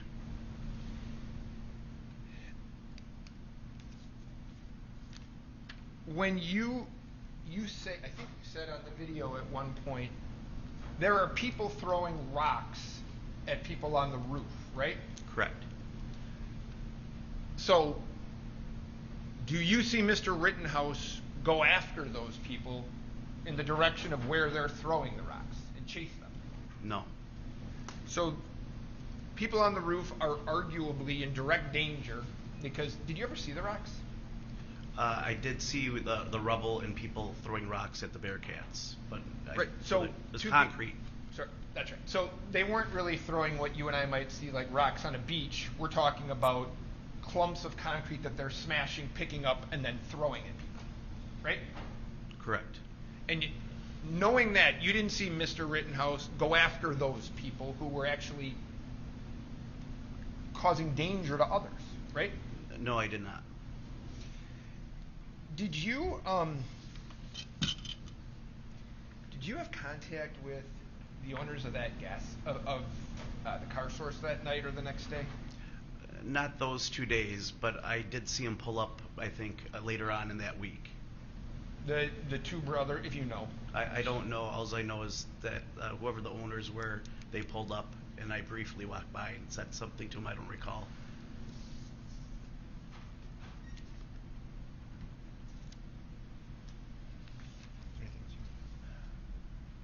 Mr. Harris, I appreciate your time. Thank you, sir. Mm-hmm. Any redirect? Mr. Harris, the people that you saw at 59th Street Car Source that you characterized as the militia, was the defendant dressed the same as them? No, he was not. He had on sort of an army green colored shirt, correct? Lime green, army green shirt. He had a weapon slung around him like they did, correct? Correct. It was the same type of weapon as the rest of those folks, correct? I'm not really good with guns, but it seemed to be so. He was in the same group with these guys that you felt were militia members, correct? That is correct. And he was acting the same as they were, wasn't he? For the most part, yes. You were asked about who escalated things. Can we get Exhibit 18 at the 1 hour and 22 minute and 30 second mark, please?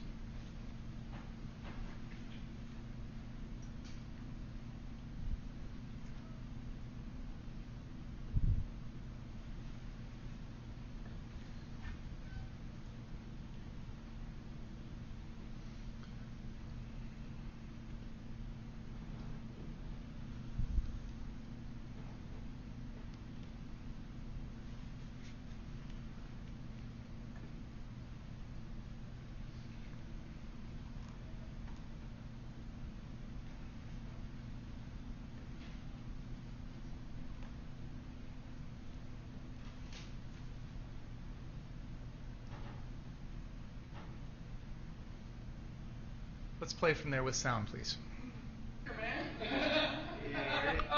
If 2020 is a blunt, it would be just a fucking stem. It would just be stem and seed, man. I could use a doobie right now. Hey, cover me, I got this guy. All right, let's.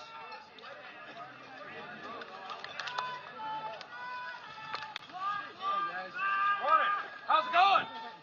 You guys want to fuck around and find out? Hey. You guys want to fuck around and find out, right? Immediately after that, you basically scold that guy, don't you? I believe, well, whatever you want to call it, I tried to de-escalate the situation. Because he was escalating it, That is wasn't correct. he? By what he was saying. Yes. You guys want to fuck around and find out. Did you interpret that as a threat towards the other people? I didn't really think about it, but I could see how it could be interpreted that way. And that guy's wearing an AR-15, isn't he? Probably, yes. In fact, that same guy went around back, and when those people were behind the place throwing rocks, he said to you he was going to take his gun and start shooting rounds through the fence at them, didn't he? I don't recall or remember that. Can we go forward on the video to about...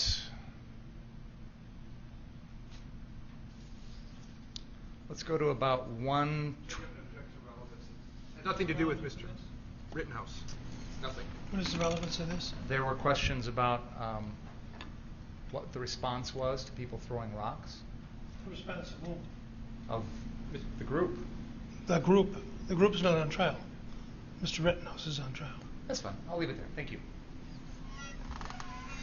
The person that was yelling on that tape, that's not Mr. Rittenhouse, right? That is correct. Nothing else. Oh, you may step down, sir.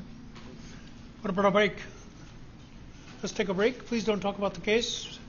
Read, watch, or listen to any of the count of the trial. See you in a little bit. Maybe 3:15? Maybe. Maybe not.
There was an issue. Let me see you gentlemen for a sec, would you?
my wife again. That's it.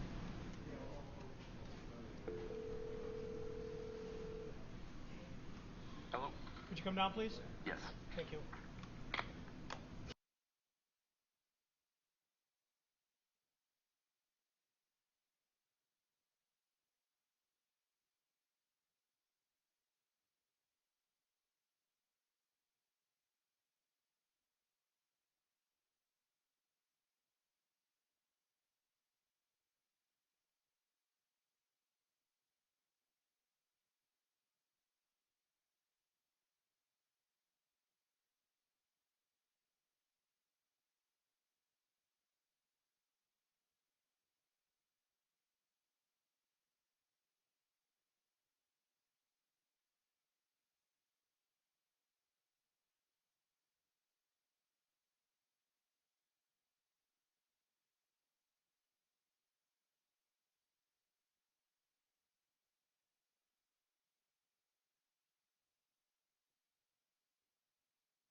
All right.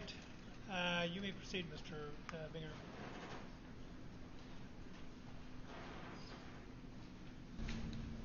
May I proceed, Judge? The state calls Detective Ben Antaranian.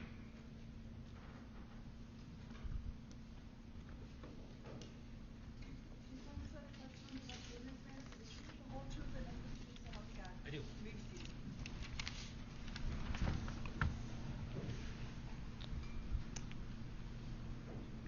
Could you state your name for the record and spell your last name? Detective Ben Antaranian, Antaraamian. How are you currently employed? I'm a detective with the City of Kenosha Police Department. How long have you been with the Kenosha Police Department? 10 years and some change now. And how long have you been a detective? About 3.5 years. And do you recall what your assignment was on the evening of August 25th, 2020? We were in a modified role, whereas traditionally we're investigators. We were initially assigned at the beginning of the shift to go to local gas stations and ensure that their pumps were turned off to prevent further fires that night. When you say we, who is the we? Detective Howard and I believe Detective Valeri was also with us. Is that Detective Brandy Valeri? Yes, sir. And so other than going to the gas stations, did you have any other assignments that evening? We were just assisting in general patrol. Any areas that needed help, we'd respond over and just see what they needed. People who were being taken into custody, we'd assist with that as well. Now, I think we're all aware that beginning on Sunday night, August 23rd, after the shooting of Jacob Blake, there was a lot of unrest in Kenosha that continued on Monday night. What was the law enforcement response and planning and whatnot for Tuesday night, if you know? By Tuesday night, and this comes from, I wasn't directly involved in the planning, obviously that's way above my position, but generically speaking, by Tuesday night we had multiple agencies that responded. The National Guard had arrived, so we had multiple, we call them pieces of armor, but Bearcats and MRAPs that were available to us. So by then there was a more organized response. We had active patrol assignments, and we had dedicated areas of responsibility. We were able to respond more effectively to the bigger calls that Monday and Sunday we were able to respond to, but not as appropriately as we normally would. And if you would please slow down a little bit for Madam Court Reporter. Apologies. The most important person in the room, except for the judge, of course. So, Detective, if there were situations that Tuesday night where there was some sort of report or a 911 call in some other part of Kenosha other than this downtown area, was the Kenosha Police Department equipped to handle those types of calls? Absolutely. I want to focus in on the downtown area, and there's that map that we've all been referring to. What was the logistical, the strategic plan, I guess, the tactical plan for handling any issues that arose in that area, the downtown area, on that particular night, if you know? Again, speaking more generically, as it's not my pay grade, but we had dedicated SWAT teams, along with, we call them CDIRT, but essentially a riot team. We had dedicated units that were assigned to respond to specific calls. So if there was a fire, we'd have a dedicated SWAT team or a SWAT response, along with a riot team, to ensure that whatever problem we had could be properly handled. Is it fair to say that during a part of that evening there was also a large number of police officers that were here outside the courthouse?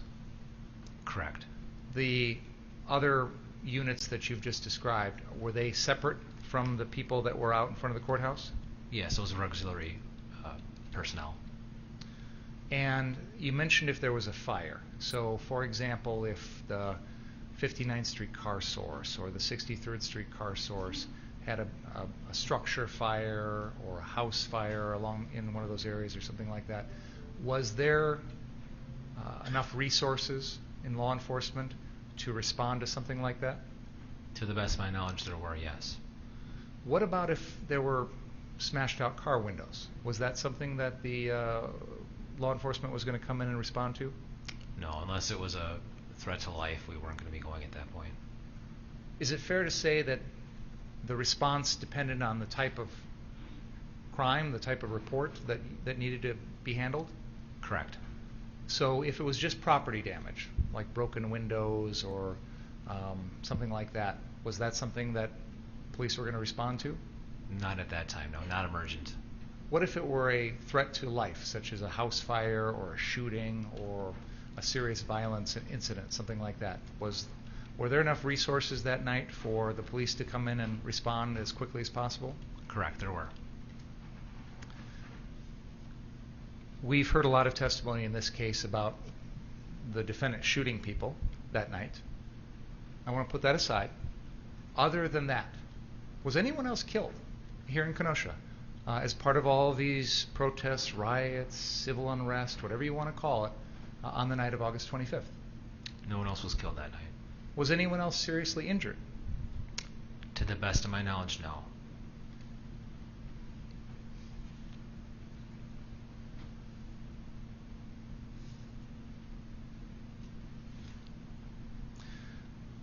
You've described a little bit of your personal assignments that evening. Did there come a time in which your responsibility changed? Yes, there was a time when that changed. Tell us about that. So around 11:49 p.m., there were multiple calls for shots fired in the area of 63rd Street and Sheridan Road. Initially, officers were, they believed to be chasing the involved parties who were involved in the shooting, west and south. So there's it'd be off screen, but there's a minimum security prison closer to 65th and 14th. The foot pursuits had generally gone that way. So we were tasked with assisting with the perimeter that was established to try and catch those people. I want to stop you for a second because I believe you mentioned there was a report of a shooting at 63rd and Car Source. Is that right? Correct. Or 63rd and Sheridan, which is the Car Source, right? And we now know that's the killing of Joseph Rosenbaum. Is that fair to say? Correct. Other than that, did Kenosha police respond to other unrelated shootings in that area at that same time? Yes, so as that unfolded, we received more reports for shots fired, and as you've seen in the videos and heard, it continued. But essentially there was what was believed to be an exchange of gunfire, and I believe it's Main Park, which is just west of the Car Source location at 6226 Sheridan Road. Can you use that laser pointer and point out that park that you just described? Okay. And what is the name of that park? I believe it's Main Park. And that's basically located between 10th and 11th Avenues and 62nd and 63rd Street. Is that fair to say? Correct. Okay. And do you know whether or not there actually was any sort of shooting over there? There were shots fired. In terms of someone hurt, we never received reports of anyone injured by gunfire in that area. Do you know whether or not that had anything to do with the events in this case? I do not believe it had anything to do with this case.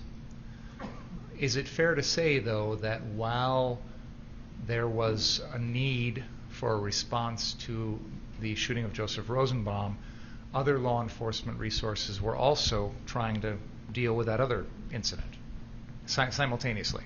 Correct. There were multiple squads. I believe there was actually a piece of armor that was utilized. There's like a daycare just behind the car source, and there were reports that a shooter had run into there. So, I mean, there was a large amount of police personnel in that area. Now, you mentioned that at some point in the evening your responsibilities changed, and I know you were talking about the 63rd and Sheridan shooting. Did there come a time in which you, as a detective, were assigned to handle that investigation? Shortly after midnight, I was given the news that I'd be the lead investigator assigned to this, along with Detective Howard. And is it fair to say that since then you two have been the primary investigators in this case? Correct. Do you recall when it was that you learned that the person who had done those shootings was the defendant, Kyle Rittenhouse? Within a few hours, we were aware that it was Kyle Rittenhouse. Did there come a time in which you and Detective Howard went down to the Antioch Police Department to meet with him? Yes. Did you determine how old Mr. Rittenhouse was on that particular day? Yes, on the night of August 25th, 2020, he was 17 years old. And his date of birth is January 3rd, 2003. Is that correct? Correct.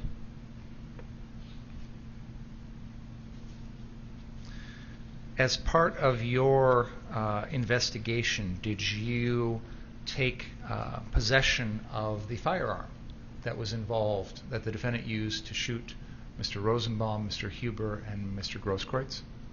Yes, I took possession of it down in Antioch, Illinois, at their police department. And I have, could you hold up that firearm?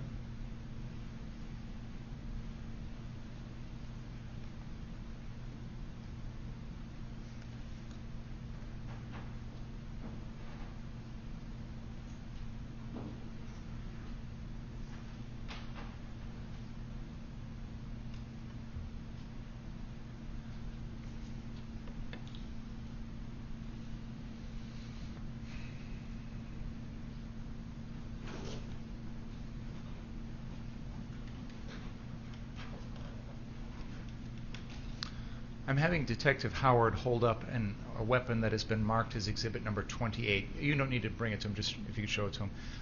Do you recognize that, Detective Antaranian? Yeah, that's the firearm in question. Is that the weapon that Mr. Rittenhouse used to shoot Joseph Rosenbaum, Anthony Huber, and Gaige Grosskreutz on the night of August 25th, 2020? Yes, sir. And is it in substantially the same condition as it was when you took possession of it? Yeah, that I would call it an optic, but the sight that was separated from it, when I took possession of it, that was still attached. I had to remove it so we could fit it into one of those gun boxes.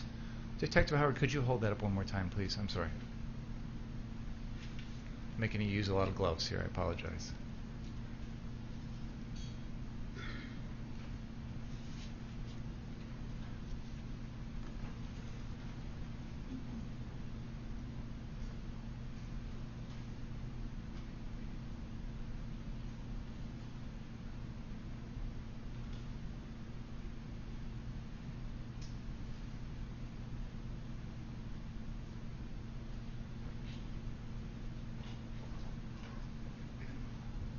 If you could just hold that up so the jury can see it, please. Right there is fine. Thank you. Detective Antaranian, did the weapon that we are looking at here, did it have that strap attached to the butt when you took possession of it? Yeah. Okay. Thank you. After you took possession of the defendant's weapon, what investigation, if any, did you do to determine whether or not that was actually the weapon used in these shootings? So later on after that night, I believe it was the 28th, we had the weapon taken to what's called a NIBIN facility down in Chicago. N-I-B-I-N. I couldn't tell you exactly what the acronym stands for, but they test ballistics. Can you bring that microphone really close so we can hear you? Yeah, sorry about that. That's okay. So we took it to a NIBIN. It was a trailer that the ATF had established down in Chicago. So we took it down there and handed it over to the NIBIN technicians, who subsequently test-fired the firearm, and they were able to correlate that the casings we had recovered at that time, it was 6 casings, did in fact come from that firearm. And I think there's been some testimony that maybe the next day on the 29th there were 2 more casings that you found, or Detective Howard found, for a total of 8? Correct. And those 8 spent shell casings were also given to Heather Williams, who testified earlier at the crime lab, to verify that information as well. Is that right? Correct. So NIBIN typically won't give you a final report. They'll give you what they believe to be accurate, but then the crime lab has to actually confirm that information. So then you had Heather Williams at the crime lab verify that the shell casings, the 8 shell casings, came from the defendant's gun. Is that fair to say? Correct.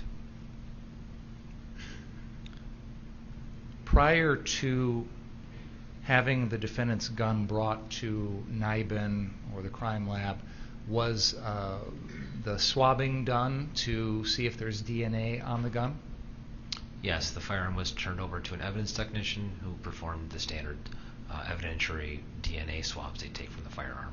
And that was Officer Jeff Van Wee? Correct.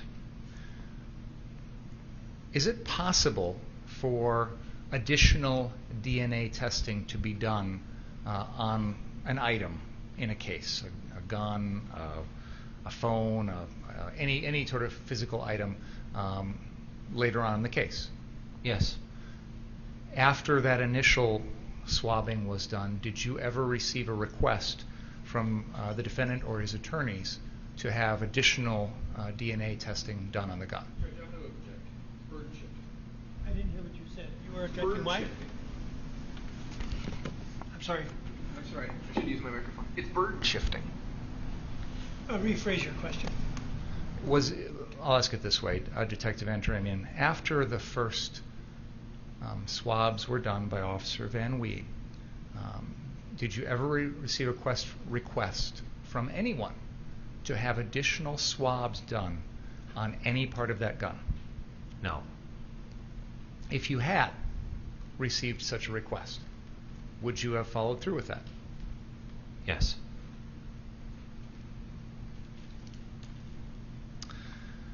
We've heard some testimony about an item that was recovered from Mr. Grosskreutz. Detective Howard, if you could locate that for us, please.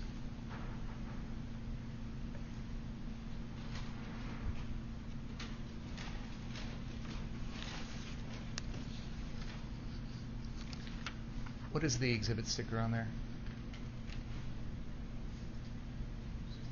61.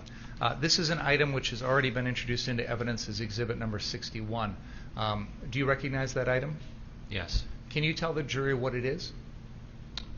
So, and I'm not an expert on this, but those are devices used by both our SWAT team and then our CEDART or riot teams.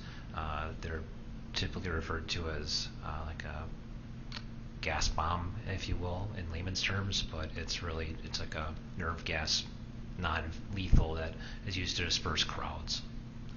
Is this a device that is used by law enforcement? Yeah, some people would also call it tear gas.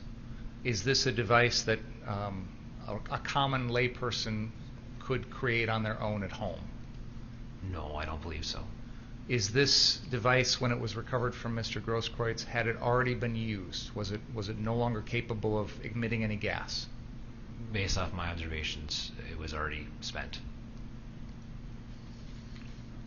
Go ahead. Yeah, thank you. Could we please have exhibit number 10 pulled up?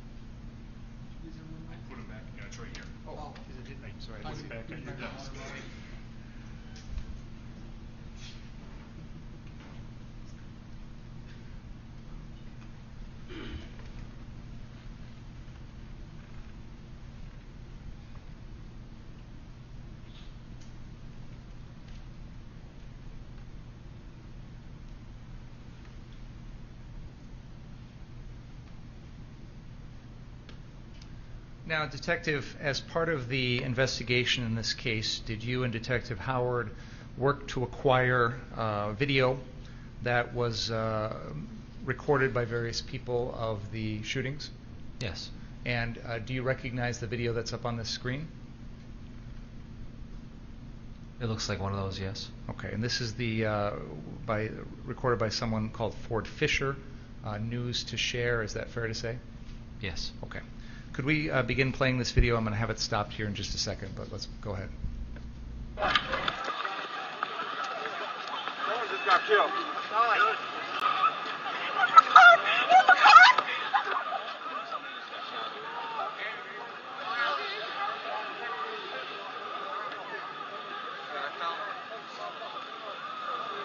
like a ricochet on the camera.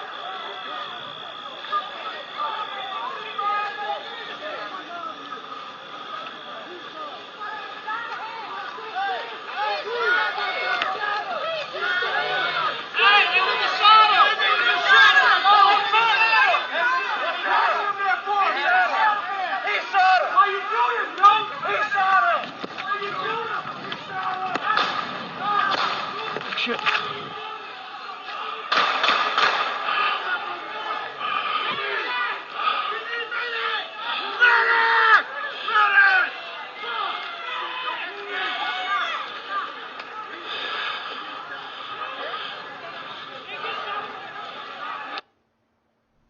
Detective, does this video show the immediate aftermath of the defendant's killing of Joseph Rosenbaum? It appears so, yes. I'd move Exhibit 10 into evidence. Is there objection? No. Received.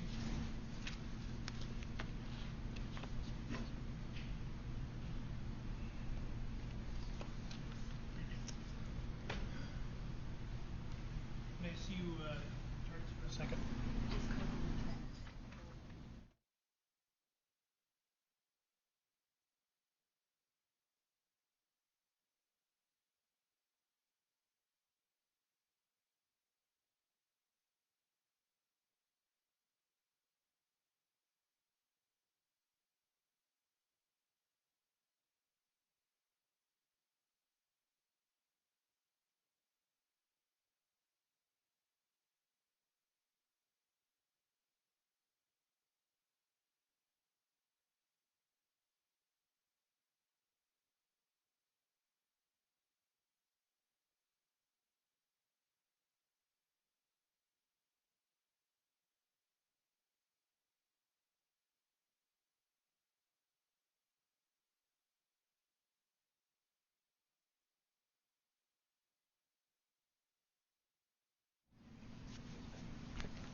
Okay, and then finally, Detective, can we please pull up, I think it's Exhibit 73. Is that the one I gave you?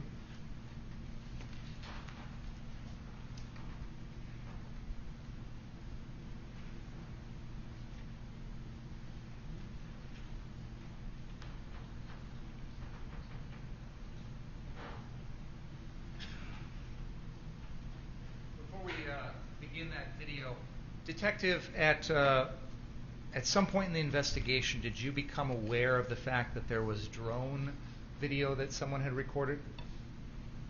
If you know. Yeah, early on, I don't know the exact date, but early on we did see on a news segment, I believe it was a Fox News segment, that there was drone footage that we hadn't found at that point in time. Do you have any idea what the source of that drone footage was? I believe it was accredited to Urban Aired. I have on the screen a video which has been marked as exhibit number 73. Is this that footage that you're referring to? It appears so. Okay. Can we please play that for the jury?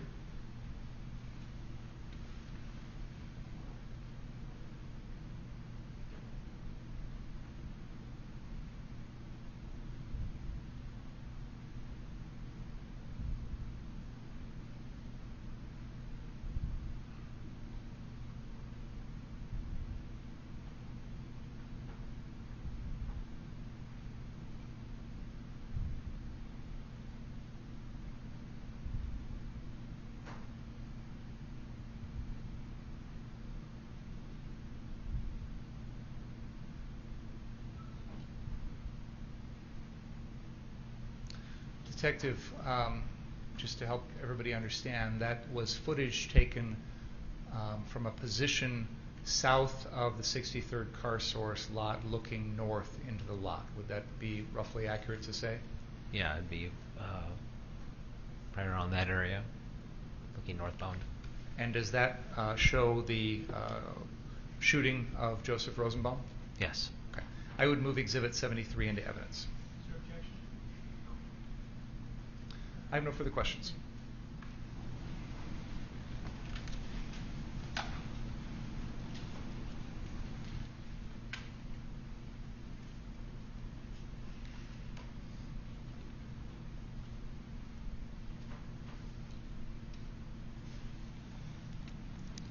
Good afternoon, Detective. Okay.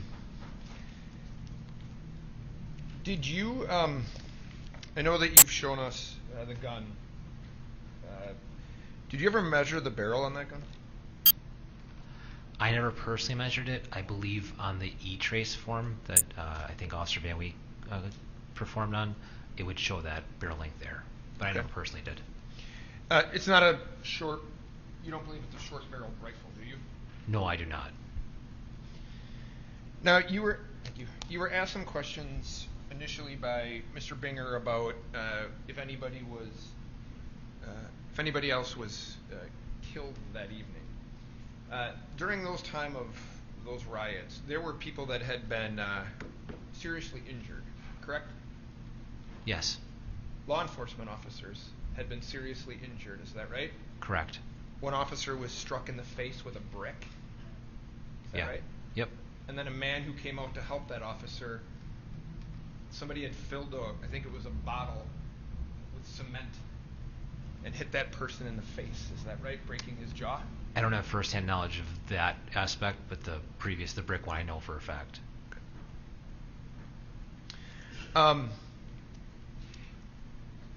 In terms of, I'm going to ask you this question.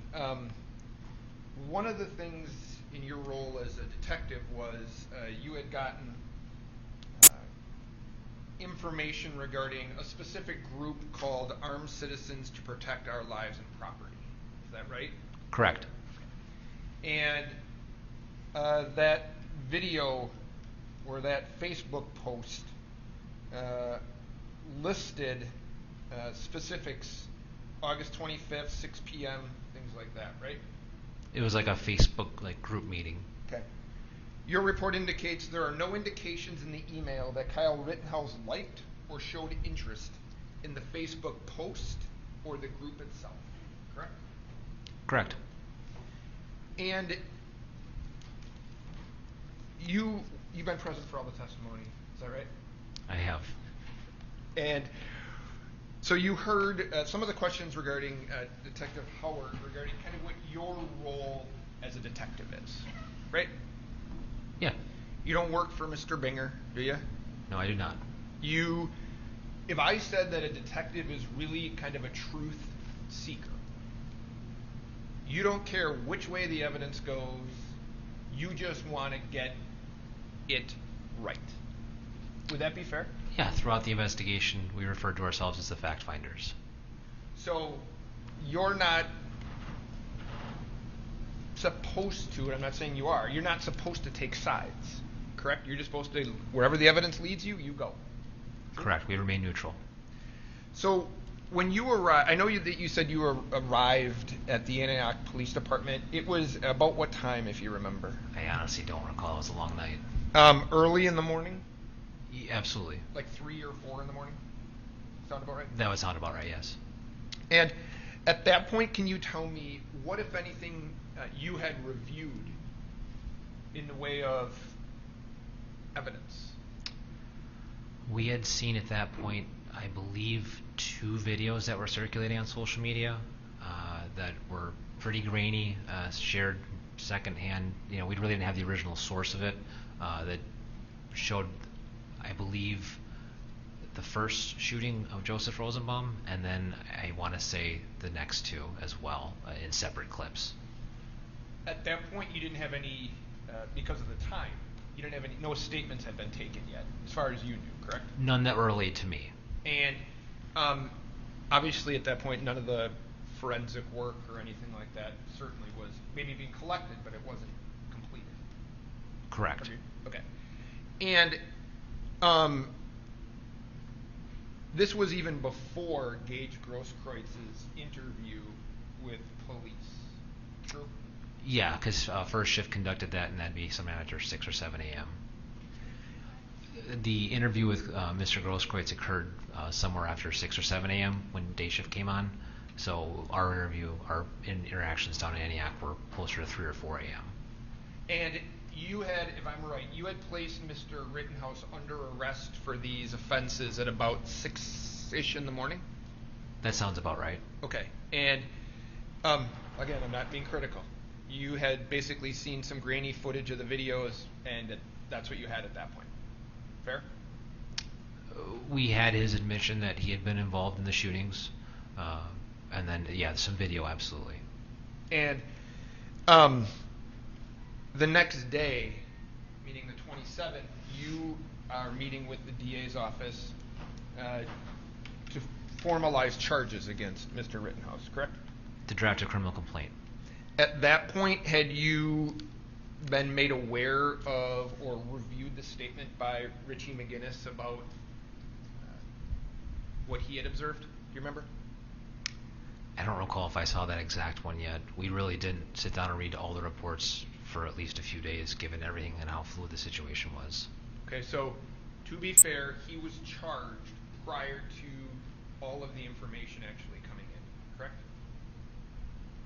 The criminal complaint was drafted prior to us concluding the investigation. I would agree with that.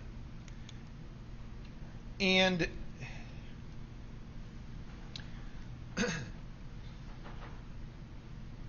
you and I might deal with warrants kind of on a regular basis. You ask for search warrants kind of in the regular course of your job, right? Correct. And so how it works is you write an application for a warrant, putting forth why you believe there's probable cause that the thing that you're looking to search will contain relevant information in your investigation, right? Correct. Commonly referred to as an affidavit. Okay. And you swear that affidavit out, right? Correct. And you present that to a judge, and the judge reviews that. If the judge reads it and says there's probable cause, then the judge will sign that warrant, and then you can execute it. Is that fair? Correct.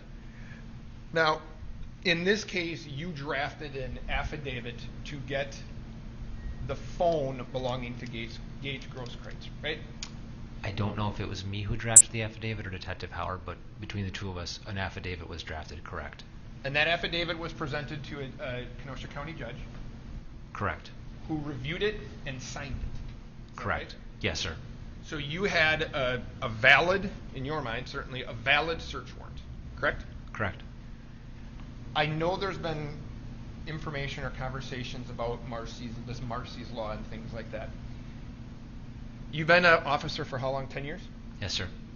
Have you ever had a search warrant signed by a judge that you did not execute? Yes. Okay. Have you ever had a search warrant that you did not execute in a homicide investigation? I don't recall. It's possible. Sometimes you have warrants where you just maybe you realize you messed up an affidavit. There's been times I have not served an affidavit or a signed search warrant. I can't say with certainty whether or not it was on a homicide investigation, though. If you don't execute it, is it most of the time because of what you just said, you believe there might be something faulty with the search warrant? That's the common reason, but you can have times where new information comes forward and you determine you're not going to execute said search warrant. Did new information come forward in this case as to why you would not execute a search warrant for Gaige Grosskreitz's phone? As was discussed previously, we were advised, given Marcy's Law, it would not be ideal to execute that search warrant. Who advised you of that? I believe it was a conversation with the attorneys. I don't know who brought it up initially, though. So when you say the attorneys, Mr. Binger was one of the attorneys? I believe so, yes.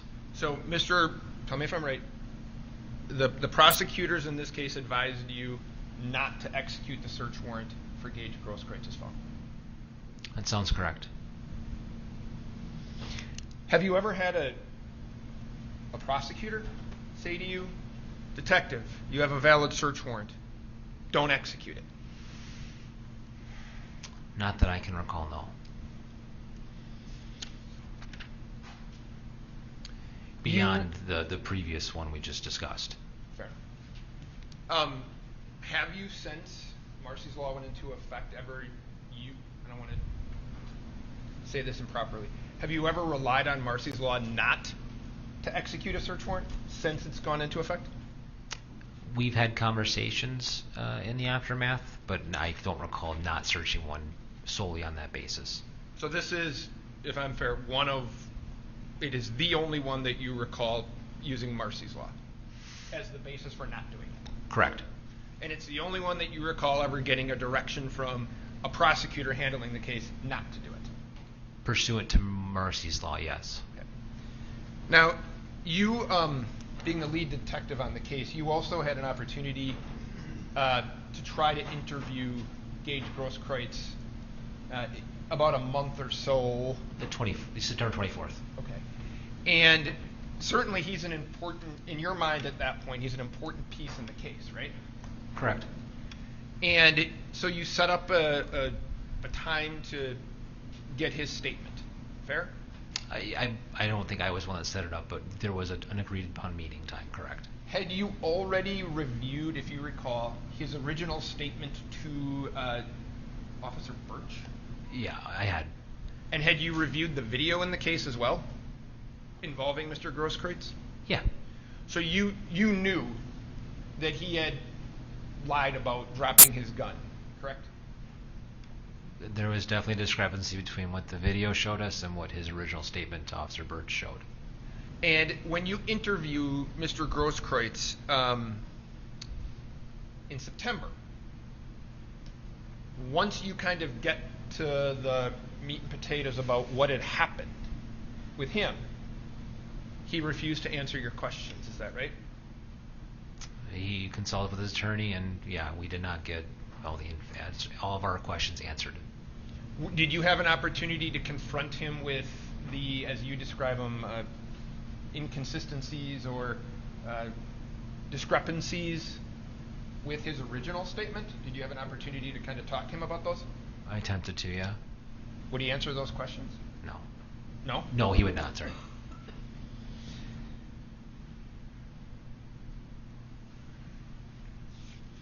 So is it fair that at that point the interview just kind of ended?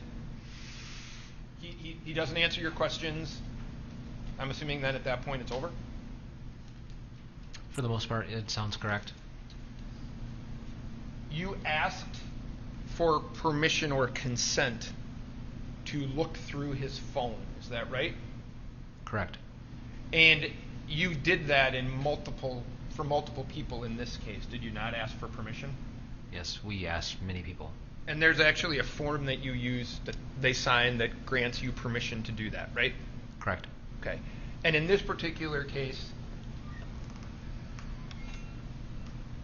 did he ever give you permission to look through that phone? No, he did not.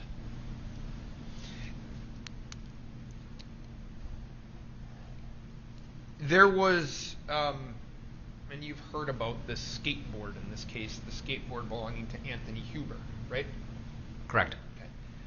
Okay. Do you know a person, when I mean know, are you aware of a person named Hannah Giddings? Yes, I am. And that is was Mr. Huber's girlfriend? Correct. You were informed that Miss Giddings had that skateboard. Is that right? I'm going to object calls for hearsay. It sounds like hearsay. I'll ask it to you this way then. Did you ever request a search warrant to get that skateboard? No, we never had a solid idea as to where it was. Did you ever ask any potential witness if he or she might have it? We were in communication with Hannah Giddings to try and obtain that skateboard, yes. And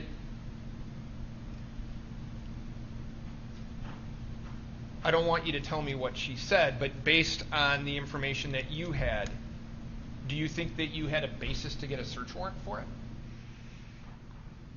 No, because one of the aspects of a search warrant is you have to define where you're going to search, and without a solid location that would determine that, I wouldn't have enough for a search warrant. Did you ever ask her to just turn it over? Yes, we did. Do you have it? It's not in our evidence, and I don't personally have it now. I'm sorry, that's kind of what I meant. You were asked by Mr. Binger about if anybody asked you to do any other DNA testing on that gun, right? Correct. Now, he can make that request, right? Mr. Binger can say to you, detective, I want you to do some follow-up. Correct. Okay. Did he ever do that? No, he did not. You were aware that Richie McGinnis had made statements about whether or not Joseph Rosenbaum ever grabbed or touched the barrel of that gun, right? I believe based off his statement, he described it as him juking away from him, so there was no indication that there was contact. So based on the fact that, well, I'll ask it to you this way. You didn't tell Officer Van Wee where to swab, right? Correct, I did not. And would there be any harm in swabbing the barrel of that gun looking for DNA? When you say harm, the crime lab limits us to swab submissions on the front end. So traditionally, we have a standard operating procedure for firearms. So I don't feel comfortable saying harm. We have a standard procedure, and that's what we followed. Okay. How about you wanted to look through Mr. Rittenhouse's phone, correct? Correct. And you got a search warrant to do that? Either me or Detective Howard, yes. All right, and I think the evidence or the testimony has been that the make or model of the phone that he had would have made that impossible at that point without him giving you the key or the code. Yeah, the iOS, the software in the phone was beyond decryption. And he voluntarily provided you information that unlocked a phone that you would otherwise not have had an opportunity to look at, right? It came in through the attorneys, correct. Okay. Now, you have described in your interviews with witnesses the night of the 24th and the night of the 25th as the most chaotic days of your professional life. Is that fair? I'd include the 23rd, but 23rd and 24th. So those days, 23rd, 24th, 25th, most chaotic days that you've had as a detective or a police officer even? Correct. Okay.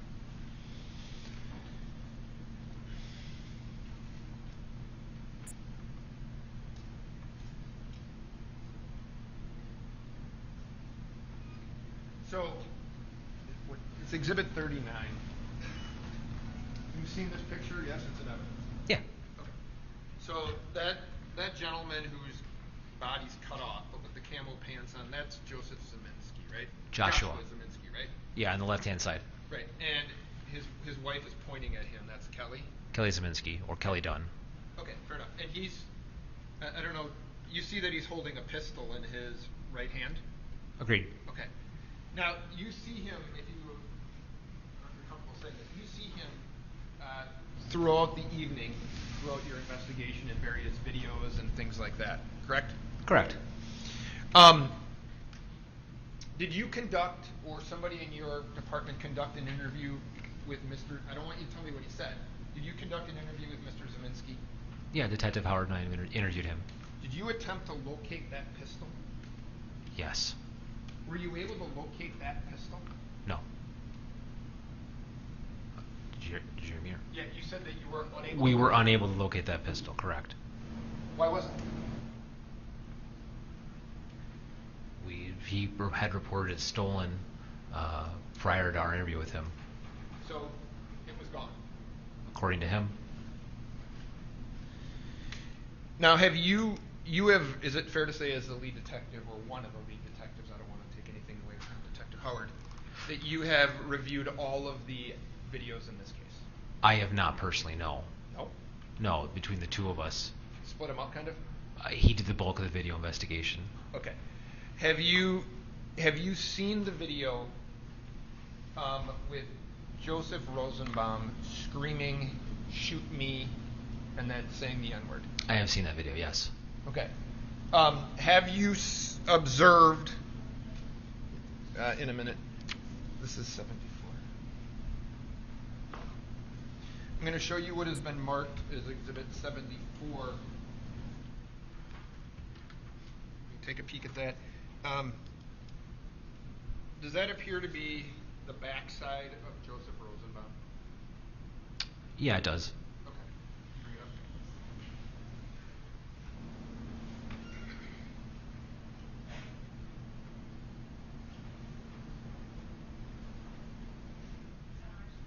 Okay. Well, it's coming then. And does it appear that Mr. Rosenbaum, it looks like he's moving, right? Like he's walking? Yeah, I'd like to see it in motion to say it with certainty, but... Is that a video or still? Okay. He's carrying in his, what would be there, his left hand, what looks like a chain, is that right? Correct. Based on the testimony that you've heard, he didn't have anything to lock up that evening, did he? As far as you know? As far as I know, no. Okay.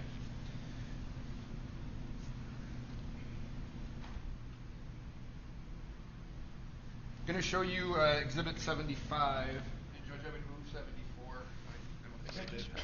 No. See? 75, is that a picture of Joseph Rosenbaum there in the middle? It looks like it, but the lighting's really bad. It almost looks like he has a red sleeve on him. So I don't want to say with certainty. So you're not certain that that person right there with the mask over his face is Joseph Rosenbaum? The mask is consistent with what I saw him wearing in the latter half of the night, but just based off the lighting there, I'm a little hesitant to say with 100% certainty. Okay.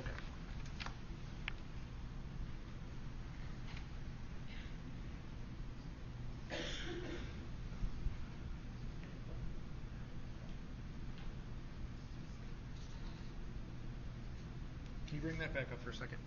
Does it appear, to be fair, that he's holding a bag? Appears so, yeah.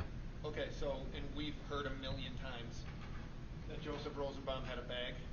Correct. Okay, so the bag fits and the mask fits Joseph Rosenbaum, right? It does. Okay. Are you aware that Mr. Rosenbaum was pushing lit dumpsters into the street? Have you seen that? Yeah, I've seen that. It's right. Tell me if you recognize or remember seeing.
Yep, he's on the right-hand side of the screen, T-shirt on.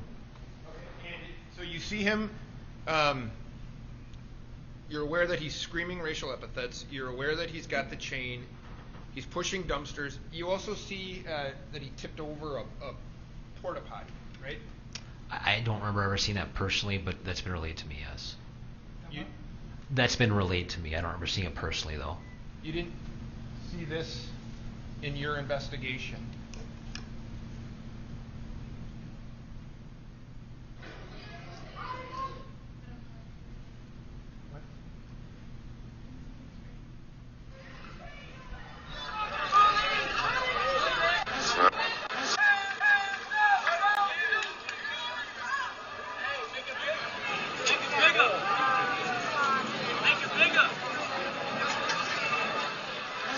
Downstairs it.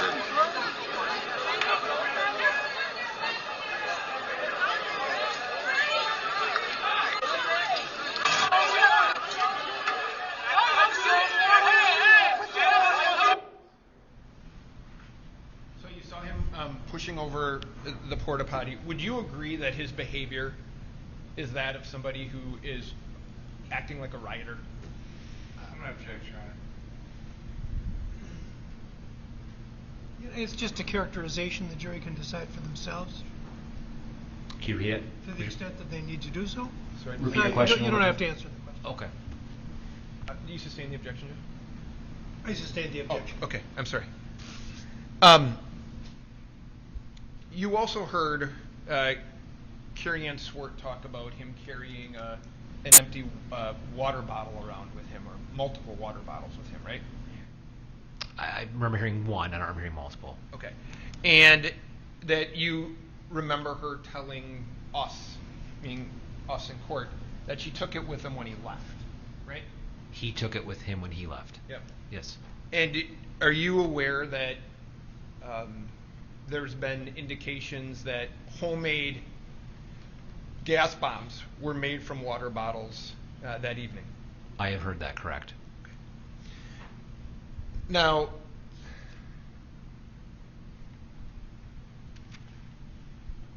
can you bring up the FBI video? So this is, what's the number on this? It's the same one. It's the same as.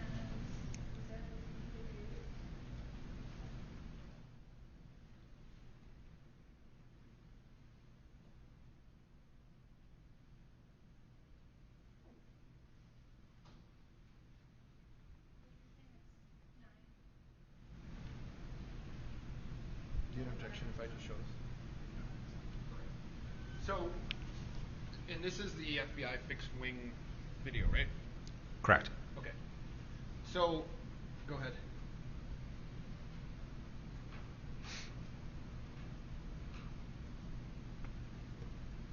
It's up. It's up.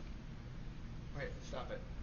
Now, we all, I think, have agreed this blue circle is Joseph Rosenbaum. Is that right? Correct.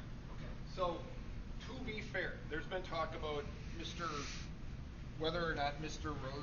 Rittenhouse was chasing down Mr. Rosenbaum. What you see here is Mr. Rosenbaum, and I'm not saying that he actually physically ducks, but he ducks in between two vehicles to let Mr. Rittenhouse pass him. Is that right? I'm going to object, Your Honor. This calls for speculation, and I think the jury can watch the video and draw their own conclusions. It really is speculative because you're asking the motive of the decedent as to why he took the path that he did, and you're asking the officer to comment on it. Then I'll withdraw the question and rephrase it. Very good. You would agree that Mr. Rosenbaum steps out of the path that he had been traveling and in between two vehicles, right? I object, Your Honor. Same objection. No, overruled. I mean, it may be the same objection, but it's overruled. So you see him step between the two vehicles, yes? He is walking southbound, and then he ends up going South-southwest, and ends up, I don't know if I'd say between the two cars based off what I'm seeing, but it's hard to tell with that blue circle, but he's definitely off the path he was currently traveling on. Okay, and the other, play the video if you can.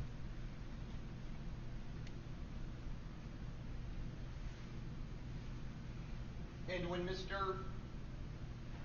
Rittenhouse passes him, he then comes out from the area by the two cars and is now back traveling this way, right? Once the white dot is south of those cars, the blue dot appears to come north-northeast slightly, then continue southbound. And Kelly Zeminski and her husband are right there, correct?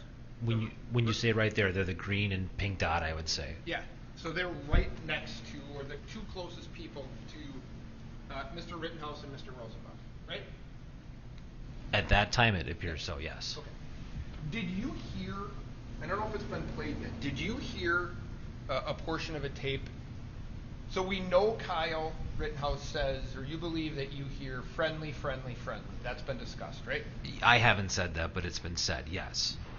What also was testified to by Detective Howard was gun, gun, gun, you ain't gonna do shit, motherfucker, right? You won't do, I think, is what is said, but something along those lines, yes. And we know that's from Rosenbaum. I'm going to object, Your Honor. There's no evidence on that. He testified that it was that he said it. That's different than we know. If he wants to ask this detective what this detective thinks, but ultimately it's a jury question. You're saying that Detective Howard said that? Yes. That was his opinion as to who was the speaker. Did you listen to that tape? I hear those phrases. I don't know if I could confidently say who says what, though. At this point, then, have you listened to the tape and have you heard the phrase, get him, get him, get him? I have not heard that, no. You haven't heard that? No. And that would be right before Joshua Zeminski shoots the firearm in the air. Your Honor, he just answered he hasn't heard it, so how can he say when it happened? The detective just said he hasn't heard these words. The next question is, those words happen at a certain time. The detective's already said he hasn't heard it, so. Start over. So it's your testimony that you do not hear someone say, get him, get him, get him. This question's been asked 3 times. I want to make sure that is that true? I have not heard that, correct. I want you to listen to the tape and tell me if you can hear that.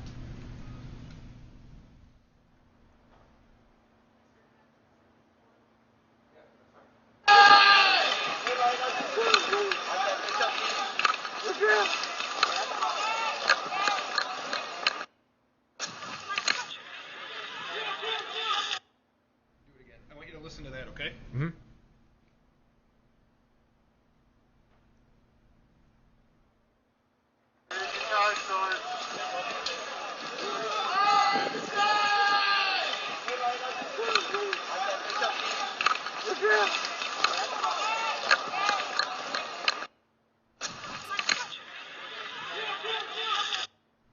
Did you hear that? I hear something along those lines, but I couldn't confidently say that's get him. But it's definitely the same phrase repeated 3 times. And do you see Mr. Rosenbaum then chase Mr. Rittenhouse through the parking lot, right? You don't dispute that? No. Okay. Do you hear, and have you heard the videos where the one gentleman says, cranium that boy? Yeah, I've heard that. Okay, what does that mean to you?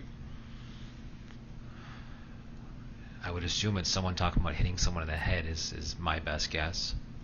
Okay. And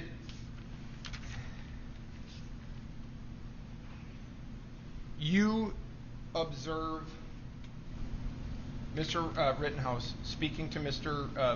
Grosskreutz, right, after the shooting? Correct. Okay. Would you describe Mr. Grosskreutz based on your observations of him running after Mr. Rittenhouse?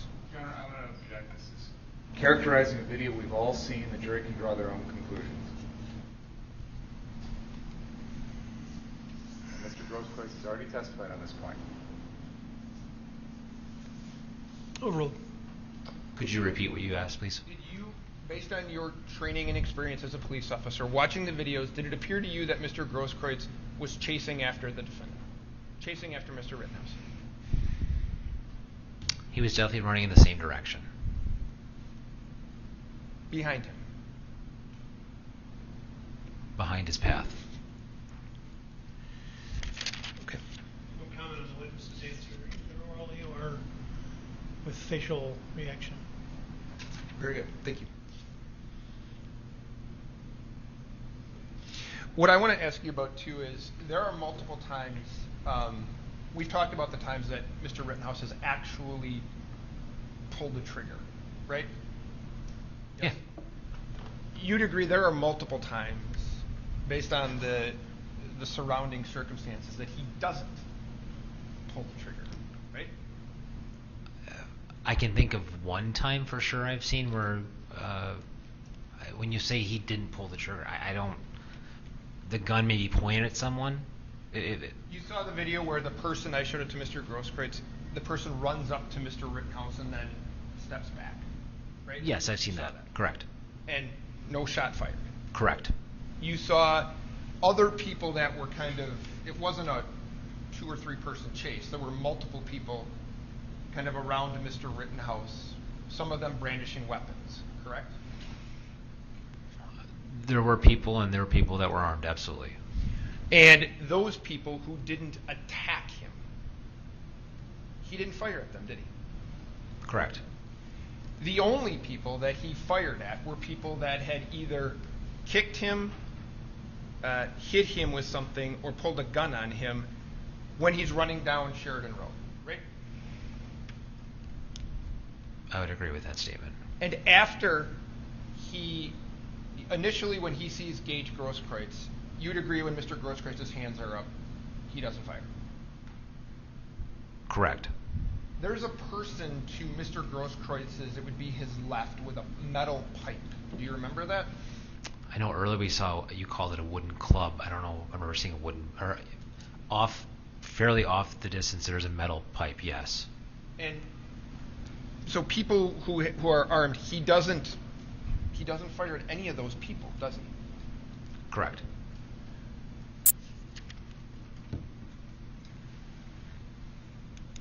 After the shooting, I counted, and I'm not asking you for the specific number, but there's multiple shots fired after Mr. Rittenhouse fires his last shot, right? Correct. I counted about 10, but there's multiple, right? Agreed. He never turns and fires in that direction, does he? No.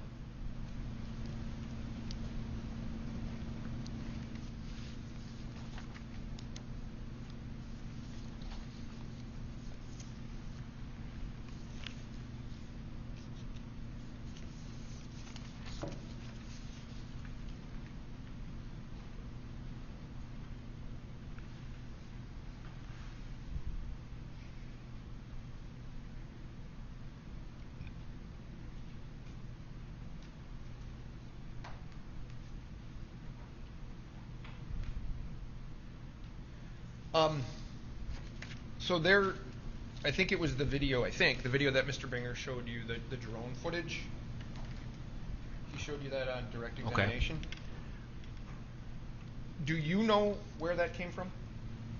How you got it? Or whether you got it. Do you know where it came from? Someone turned it over to us. And do you know when that was? I want to say Friday late morning.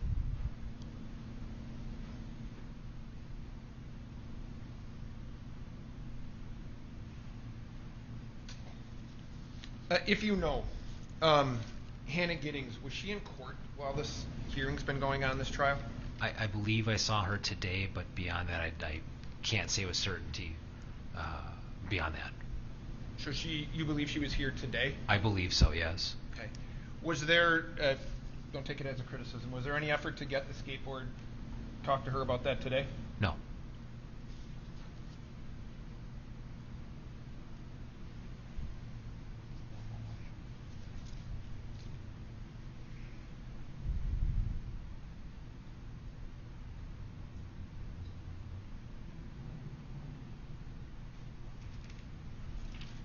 Thank you for your time. Redirect.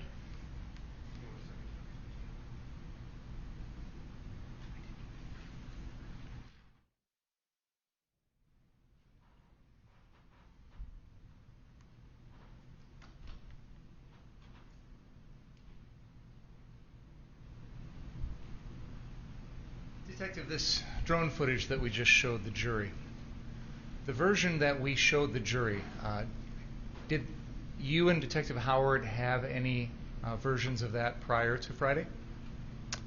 Not independently. We had, it was something attached to a news segment, so the video existed, but it wasn't in its raw form.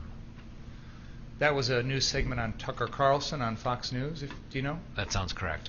And that aired a couple days after the shootings, right? I believe so. And so ever since then, you've been trying to get the highest definition version of that video. Is that right? Correct.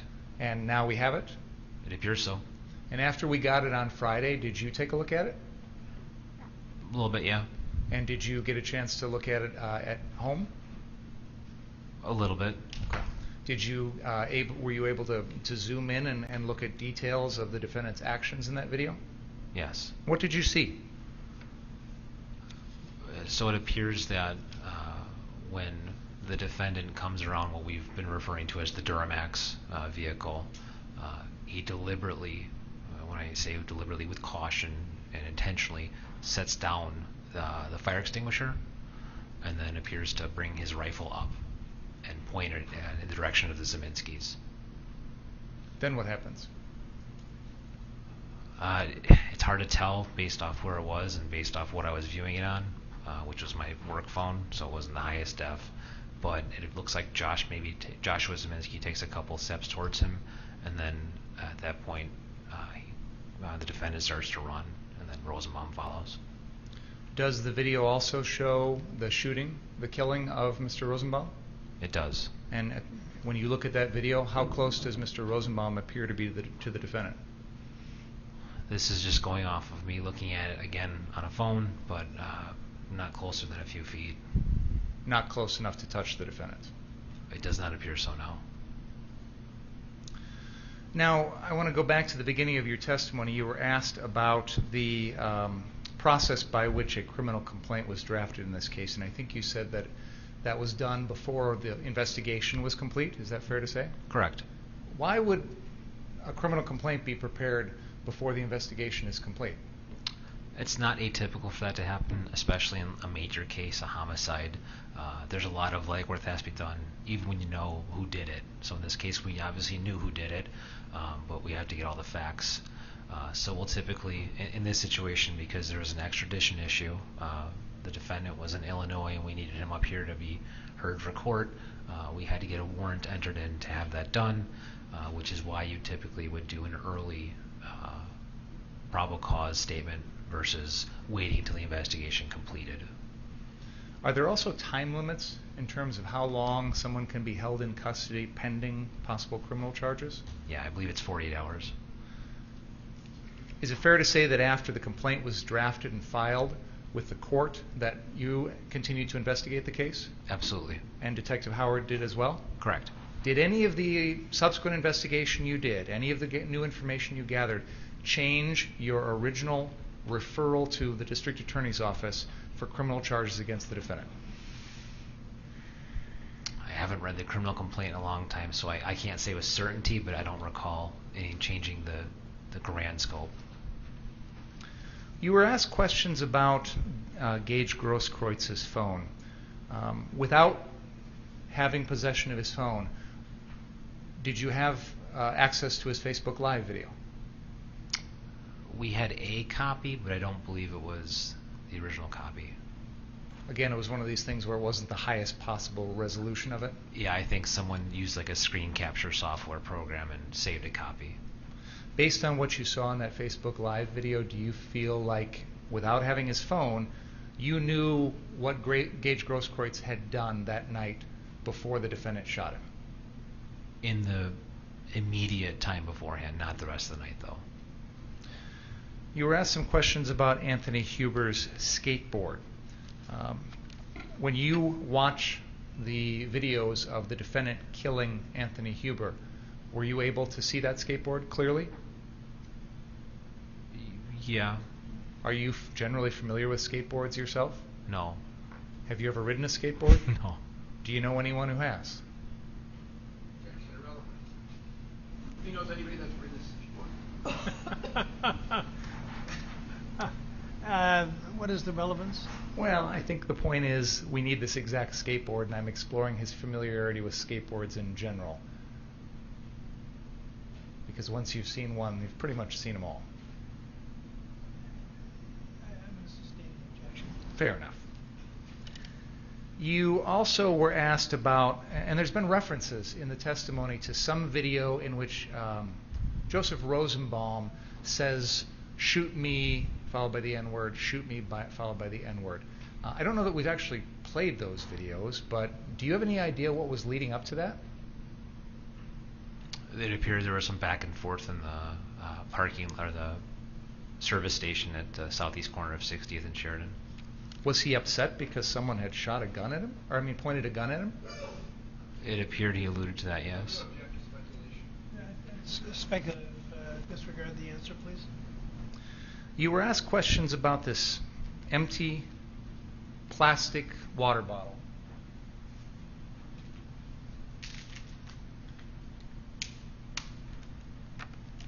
That Mr. Rosenbaum had in his bag that night. Is that right?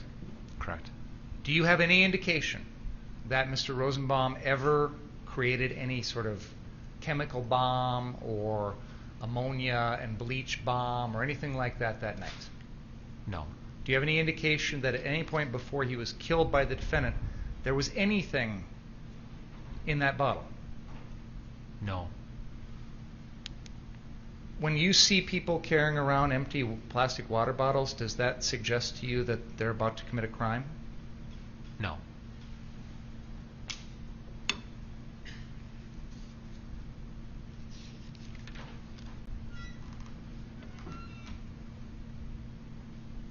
You were asked some questions about the defendant's usage of his gun and the other people around after killing Joseph Rosenbaum, after killing Anthony Huber, after shooting Gaige Grosskreutz. He gets up and he walks away from the scene, correct? Correct. You mentioned that there were some gunshots after that. What did the defendant do in response to those gunshots, if you know? I don't recall. Okay. I have nothing further. You cross. Will you turn around and look at that video for a second, if you would, Detective? I'm showing you 73. So this is the drone video that you say that you believe that you can see hold on a second. This video, you think, make sure I'm right, you can see Mr. Rittenhouse pointing his firearm. Is that right? Yeah. Okay. Do you see Mr. Rittenhouse at this point? No. Okay. Play for a second. All right, stop. Do you see him yet? We're 1 second in. So, just so you're aware, you can't do it with this program as far as I know, but like on my iPhone, my work iPhone, you can pinch to zoom. So, what the jury gets to see, we'll never see that, right? If there's a way to zoom it in. Okay, well, this is what we have, and you'd agree that from this video that we have, what you've testified to is unobservable. Agree? Off this view, absolutely. Okay. Did you send the video to be enhanced in any way to like the crime lab or anything like that? I haven't personally, no. Do you know if anybody has? I believe the prosecution is doing that now? I believe so. Okay. Sorry. No, I'm talking to the district attorney. Oh.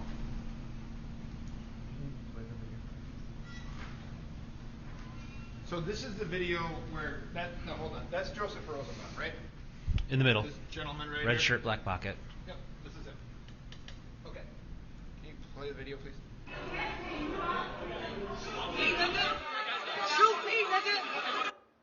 Behind him was who? It's not in the frame right now, but he was behind him a second ago. Just can you go back just so I can confirm? Sure. I'm guessing it's Joshua Zeminski, but yeah, Joshua Zeminski. Okay. Go ahead.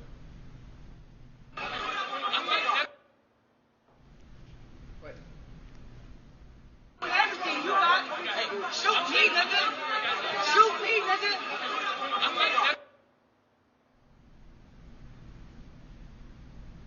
Now, do you know? You have no idea why he's saying that, correct? I don't know why he's saying that. But we've established he's saying it in the guise or in the surroundings of a Black Lives Matter protest. Yes? Agreed. You had said that on this video that we don't get to see, you're able to see things in terms of how far away you believe Joseph Rosenbaum is, right? From You talking about the drone video? Yeah. Yeah. Okay. Do you know, in your training and experience as a detective, do you know what extreme stippling is? I know stippling is related to when a gunshot occurs, but I couldn't say what extreme stippling is now. What's stippling? You're putting me on the spot here. It's I believe it's when gunpowder hits the skin, but that you're close enough. So if somebody shoots, or if somebody is close enough to a gun when it's fired, the gases that come out of that gun burn the skin of that person. Correct? I'm going to object. This is beyond the scope of redirect, Your Honor. Overruled. I don't know enough about it to say that that's the textbook definition, but it's definitely indicative of proximity to a fired gun. Based on your investigation in this case, Joseph Rosenbaum had stippling on his body, correct? Correct.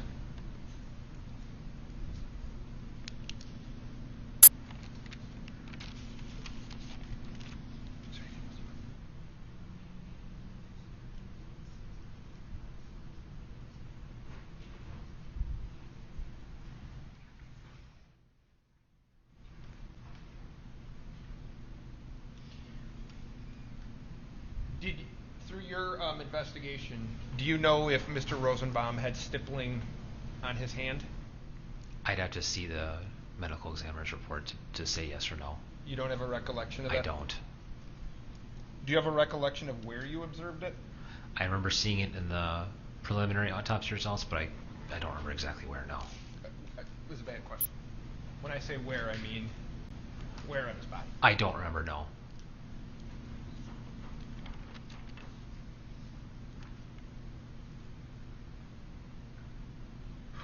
I don't have anything else. Thank you, Detective. Any redirect? May I have a moment, Your Honor?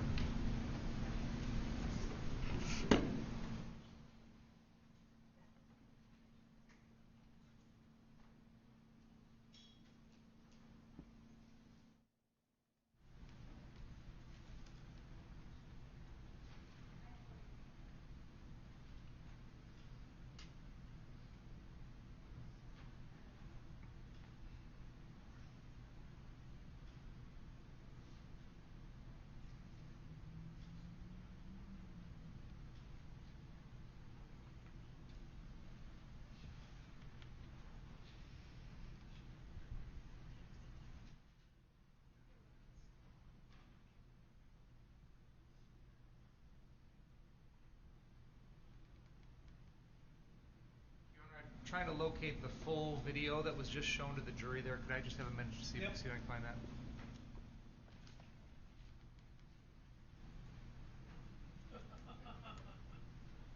She says she's complaining about what she sees outside, and she says, I'm going to go home and put pajamas on right away. Hey, just think, it's only about 45 days, and the days will start getting longer.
as I indicated, the building is almost 100 years old, and last year they undertook a project to see how much of the damage could be reversed and what the cost would be. I was amazed.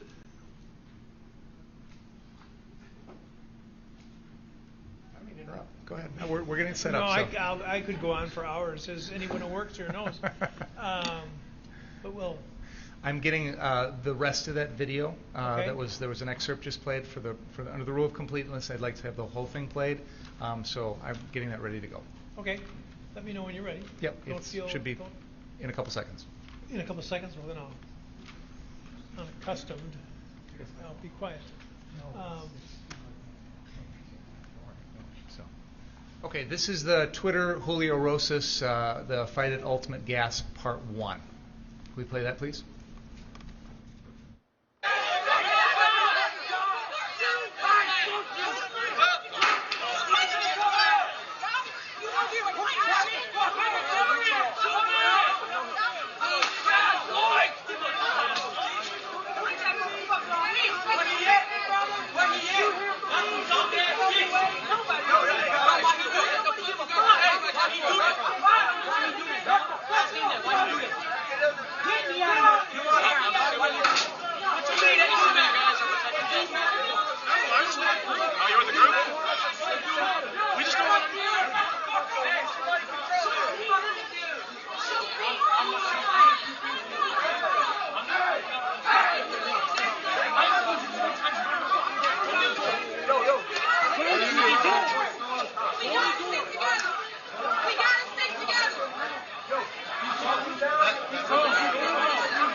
Hear someone say, "Don't point your gun at me." Let's back up about 20 seconds, please. Play from there, please.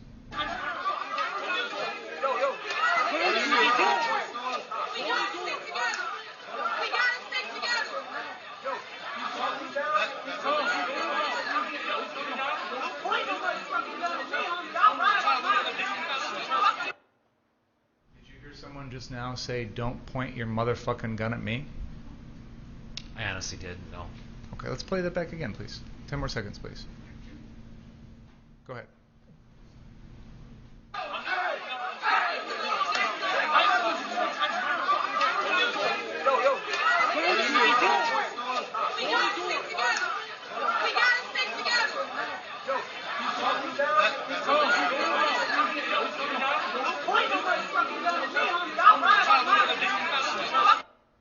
Did you hear it there?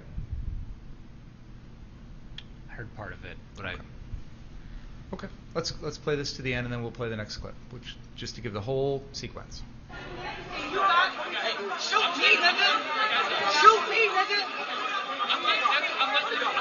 Bust on me, for real! Now we're going to play part 2 of this.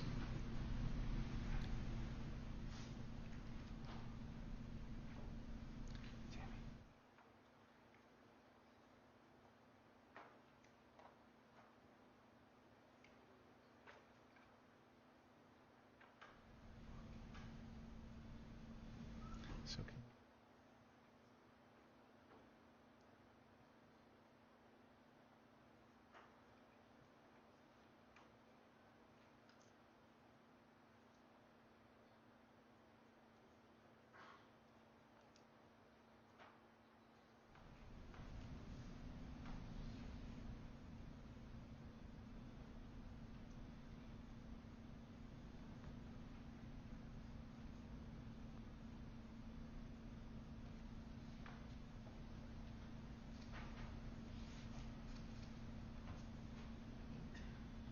and this should be part 2 of that.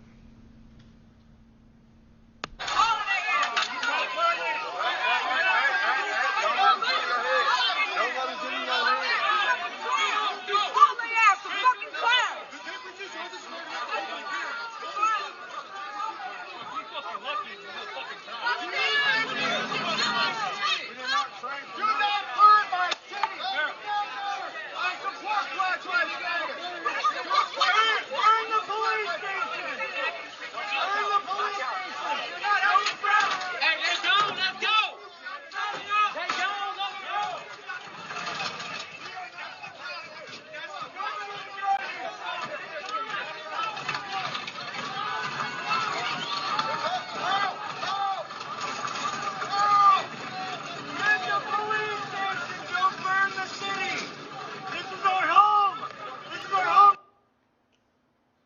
Those are going to be marked as Exhibits 78 and 79. I'd move those into evidence. Objection? No. See? Nothing further. Thank you. Recross? I don't. You may step down. What about it, folks? Time to go out into the dark of night. Please don't talk about the case overnight. Read, watch, or listen to any account of the trial. Mrs. Montassamenti, is she here? I'll turn you over to her, and you may as well go up to the jury room and enjoy the evening.